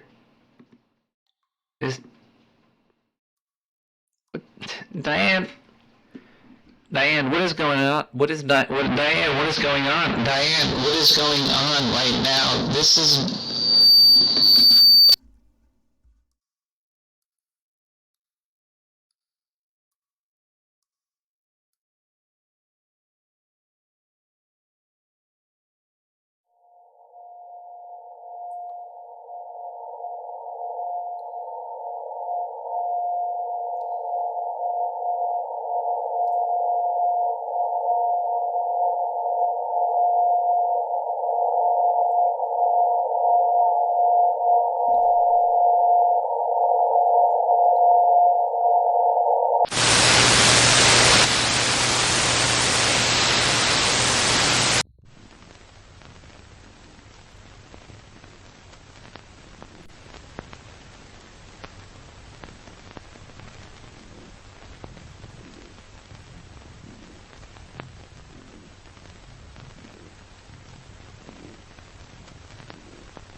Oh, fuck. Oh, fuck, I can't sleep.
Wait till I tell my friends back at home about this. I didn't think that was gonna fit. Alright, I gotta get out of here. Or they find out I took it.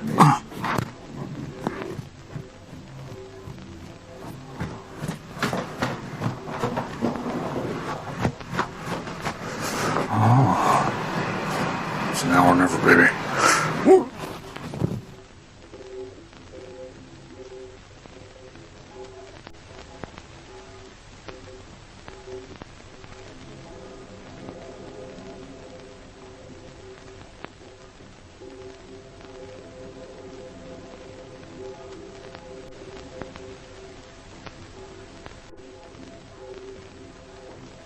Well, those walls came down pretty fucking easy. Let's take a look inside here.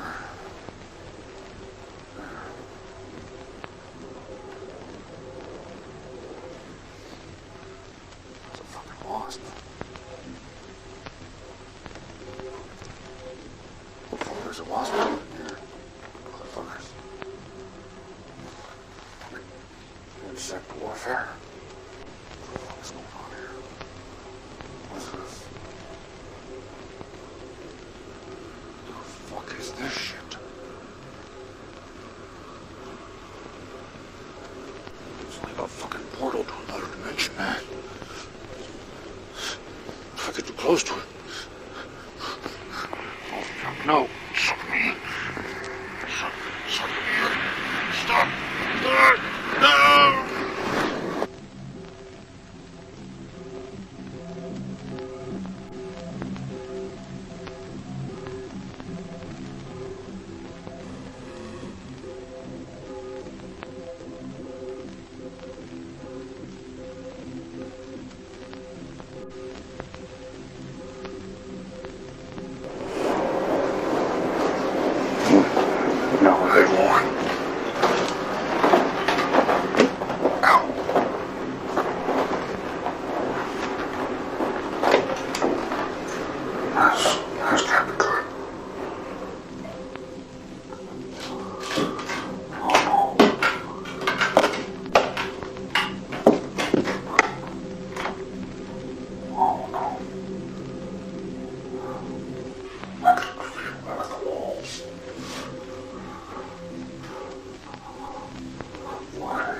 phone call? Jesus fucking Christ, what is this shit? Hello? Hello? Hello. Hi. Hello? What the fuck was that?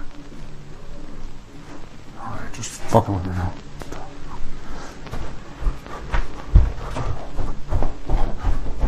I need the front door.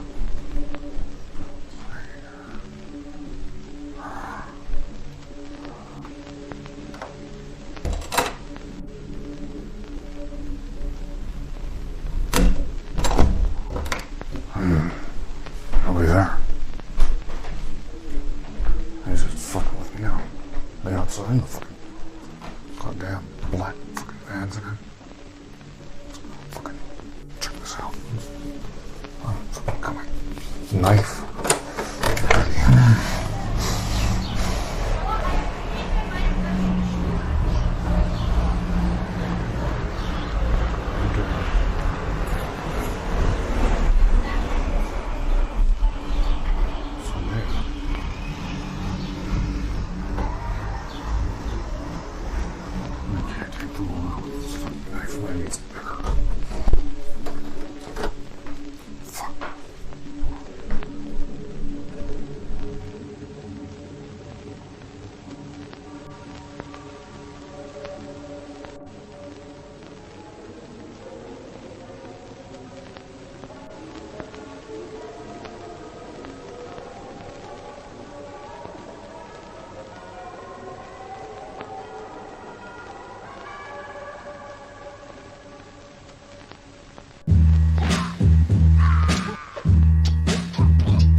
Talking like he won't with mics easily. They a rhyme or two, then be quick to bow peacefully. Don't got a PR, manager or booker. According to the juror, gotta watch my own tookers. I'll eat up all the rhymers and toss them in the slow cook. Watch them break down with heat, filter out the gross hooks. Nobody wanna hear your chants about getting paid. I'd rather hear how you can rap on vocals and still play. Many always pushing different strokes for the different folks. All I do is laugh behind the mask like get it though. It has no effect on how a nigga be getting dough. I get it though, how you could be trapped within them fiddlings, bro. But yeah, build a bridge and get over it. To overthrow the slump, you need the guides and your clover split. So just sit before you hurt your shoulder holding this microphone made from the metals off the rover chips. Hold your horses, said the devil and his dad slipped. Salty that I called him sand, nigga, and my ad libs. So exclusive for the members and the honoraries. I'm a very hungry for the bag, strictly monetary. Commentary will get you snuffed within the monastery. Nobody bat an eye then, result is arbitrary. I'm for the chillin' too, said you bought not stereo, except when on the mic, dropping rhymes in stereo. Hit the stage every night, another fan does, here he go. I hear these niggas on the mic, with their fairy flow. Microphone drenched from the first act. These posing ass frauds, entertaining are the worst. Jack, that's that.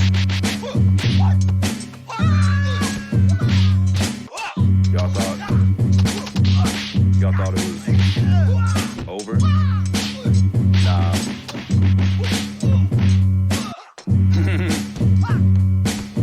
Took a minute just to see the bigger picture. Was wondering if the silly papa read a scripture. She said no, then I hit her with the hand wave. We can talk cordial, don't matter what your man say. Yam scray with all that food fuck coonery. He can say it to my face just like if it were you and me. The truth of we, you can spell it at his eulogy. Wouldn't pop my presents, but I'm sure you'll dress it beautifully. After which I killed the pussy ruthlessly. Had the stupid bitch speaking through fluently. Ooh, Poppy, see you got that stroke down pack. Had to laugh, scratch my head like I wasn't down bad. Crown trash, like the other day was found sad. Begging on my knees for my queen to take her crown back. And now another journey queued up in the quest log. She asked me if she looked a little Poppy. I said, hell no, Now bring that fat old ass right back so I can fill you up with them feelings and the right cracks. It's like track, it's from the soul and I don't plan to fold. Says it 64th, never plans to understand the whole. Ass nigga, no raps in the vault, so you fraud niggas often with the awful talk.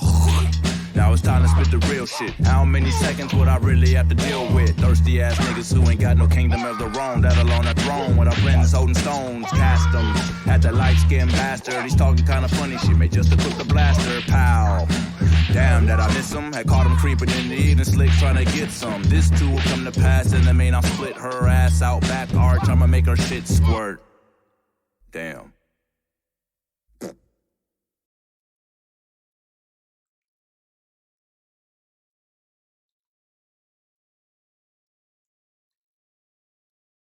Dark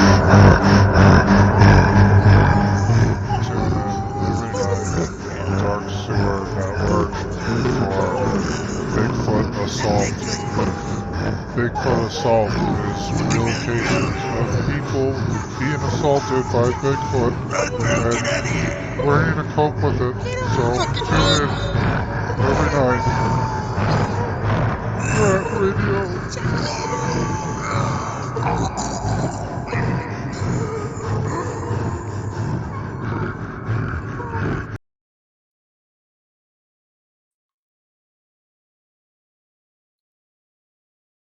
There hasn't been there hasn't been many Bigfoot assaults lately in popular culture. It's Diane, do we have to retire Bigfoot assault? What's been popular lately? Bigfoot assault rifles? I don't know if we could go there. It's 2:30 in the morning in the sewers of Brooklyn, New York right now. We are currently streaming throughout... I don't even understand how it works. Throughout the entire world. For a long time. Until the servers that are hosting all these files disappears. Either YouTube, which deletes things at random, or my own personal servers in the sewer run by the scientists down here. This is going to be around for a while. It's quite the thing. It's quite the thing. Quirkus, I don't know if I got the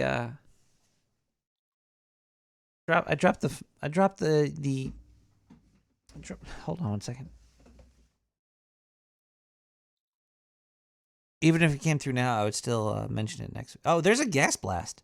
If you go to Nick, if you email nick@nicktherat.com, you write gas blast in the title, I'll read that on the air. We got one here. I don't dox people. I just read the message. Gas blast for a fat rat saved from manhole by German animal rescue with pictures. Well, that's cool. It's nice to see that. I'm not going to click this link. I think that's how my Winamp broke.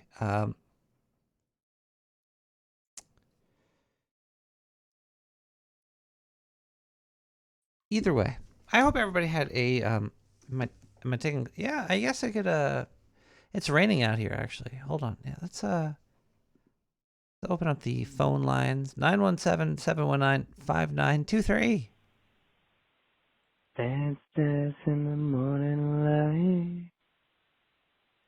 Hey, hey, it's a beautiful day. Dance in the morning light. Open your darkened eyes. Hey, hey, it's a beautiful day. It'll be okay. It'll be okay. It'll be okay. Hey, caller. Is this the dark sewer hotline for depressed people? This is it's for every people. Pressed, happy, excited. Okay. I heard an advertisement somewhere. I'm not sure. Saying that this number 917-719-5923 was a good number for people that were feeling despair or depression to call. I can fix any of your problems. If you have any issue, we have scientists down here right now that could help you. We have a free coupon. I think you probably already used it. So I have a complex issue. It can be short. I can explain it to you, I think, in a few words. Like, have you ever had to condemn a friend? Condemn a friend. Hold on. Let me, scientist, have a condemn friend. Put that through. Yes, we had. Yes, this has happened. Friend condemnation. Yeah, and like ultimate condemnation. Like, you're dead, motherfucker. You know what I mean? Like, horrible, like, in-game condemnation. Hold on one second. Scientist, can you condemn to death? Put that through the computer. Run the number. Come back. Yeah. It looks like you can do a death. God, yeah. Death So it's commendation just not me. for All a right, friend. it's not only me. You could boot a friend into a black pit of non-existence, but you should always remember them. Never forget. I them. remember. Oh, dude, this guy was one of my best friends. I will never, ever. So, like, condemning him, I was kind of stoked about, and I don't want to sound like weird or anything, but the condemnation, like my condemning him, actually brought me joy. I did it with zeal and fervent action. Wow, you killed a baby cow just to celebrate? That's biblical. Yeah, it is, but this guy was special, and I figured, it might as well be the fatted calf if we're going to do anything. That's true. You know what I mean? If you're going to go like break it out. You're going to go for the end all. Why not be the right? But that's not even why I'm depressed. Condemning a friend, it works into it, but. So what I'm depressed about is, like, people know I'm, like, condemning my friend, and they're, like, calling me and offering me condolences. And I was honest with one of them earlier, because I don't pick up on a lot of things, man. Honestly, I don't get a lot of cues. I don't understand. I mean, I know pattern recognition. I know what the word cues means, and I know that people are always trying to tell me shit, and I just don't fucking hear it for whatever narcissistic mind warp I got going on. I don't hear it, man. And it's not that I'm trying to be mean or all about me. I just don't understand a lot of nuanced things, So if you did, you'd be president. Huh. I don't know if I could handle that job. I couldn't have a hand up my ass for that long. You know what I'm saying? Yeah. But, so I have condemned my friend, and in the act of, receiving condolences, I bummed, more than one person, maybe a couple of people out, and that spread into a subsect of a community of people that I know and participate in different things with. I don't know what to do, man. And that's the cause of my depression, Time. I was just sad I couldn't have condemned my friend earlier. I thought he should have been dead a long time ago. Did you try a rapier or a fish knife? I'm sorry, Nick. I didn't quite understand that. A rapier or a fish hook knife? If you go for the throat, it's... Oh, no. So, Nick, that's the whole problem. I don't know if you noticed, but in the past couple of years, a lot of things went topsy-turvy. And certain units of organization might get separated due to financials or accessibility or, gender, whatever. Things got, busted up, you know what I mean? There's just holes in the bucket. Well, yeah, there is a hole in the bucket. No, but so my friend that I condemned, put a bucket under that bucket. I used to spend every day with every day. And if I wasn't there, he was at the house just waiting for me to get home with the stupidest expression on his face. And just gushing with love for me. Did he ever defecate on your bed?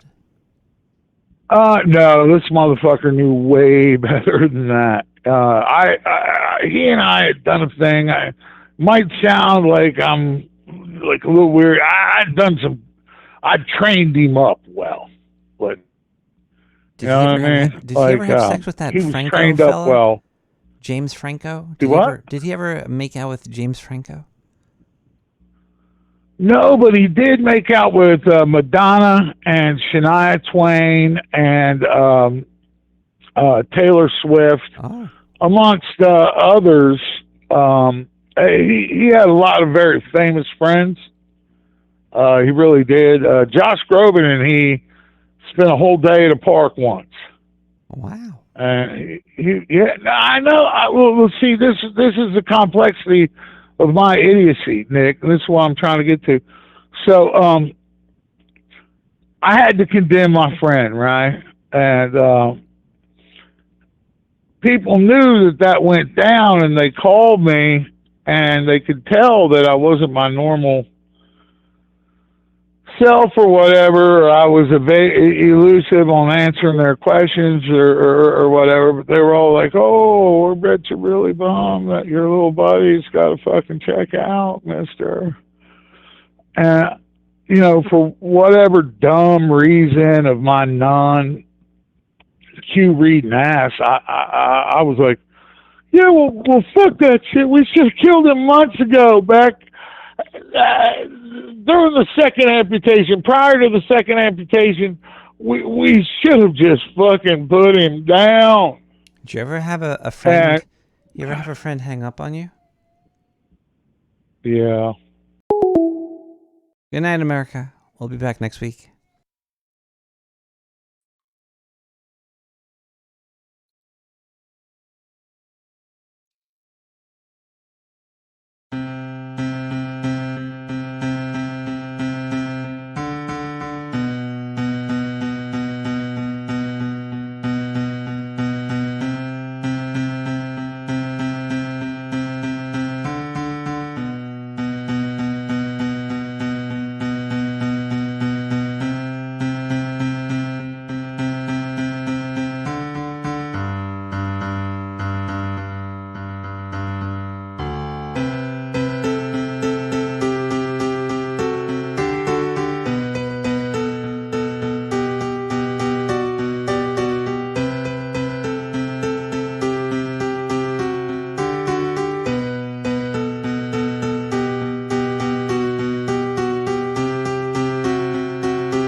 motherfucker. I thought I told you one time, I'll tell you 16 times. Stop blasting that monkey bullshit up from the sewer. You're trampling my HS signal down to Mexico. I can't get my slave labor coats made. I can't get my signal down there because you're trampling my motherfucking signal. I can hear that shit coming up through my...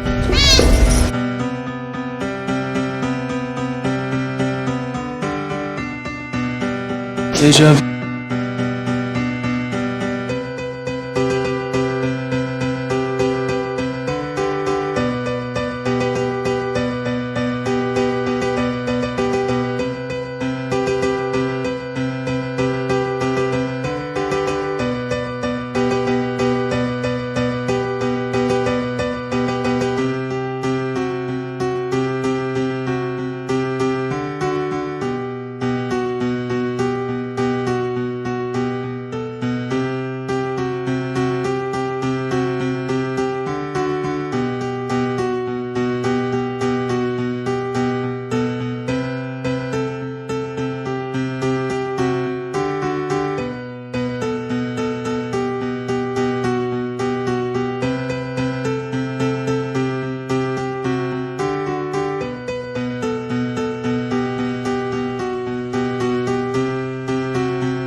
Swear to tell the truth, the whole truth, nothing but the truth. I do. Name? J. Edgar Hoover, Occupation? head of the Federal Bureau of Investigation. You tell the court why you're dressed like this. I have many enemies, and I rarely go out unless I'm in disguise. Mr. Hoover, in your opinion, is fielding Mellish a threat to the security of the United States?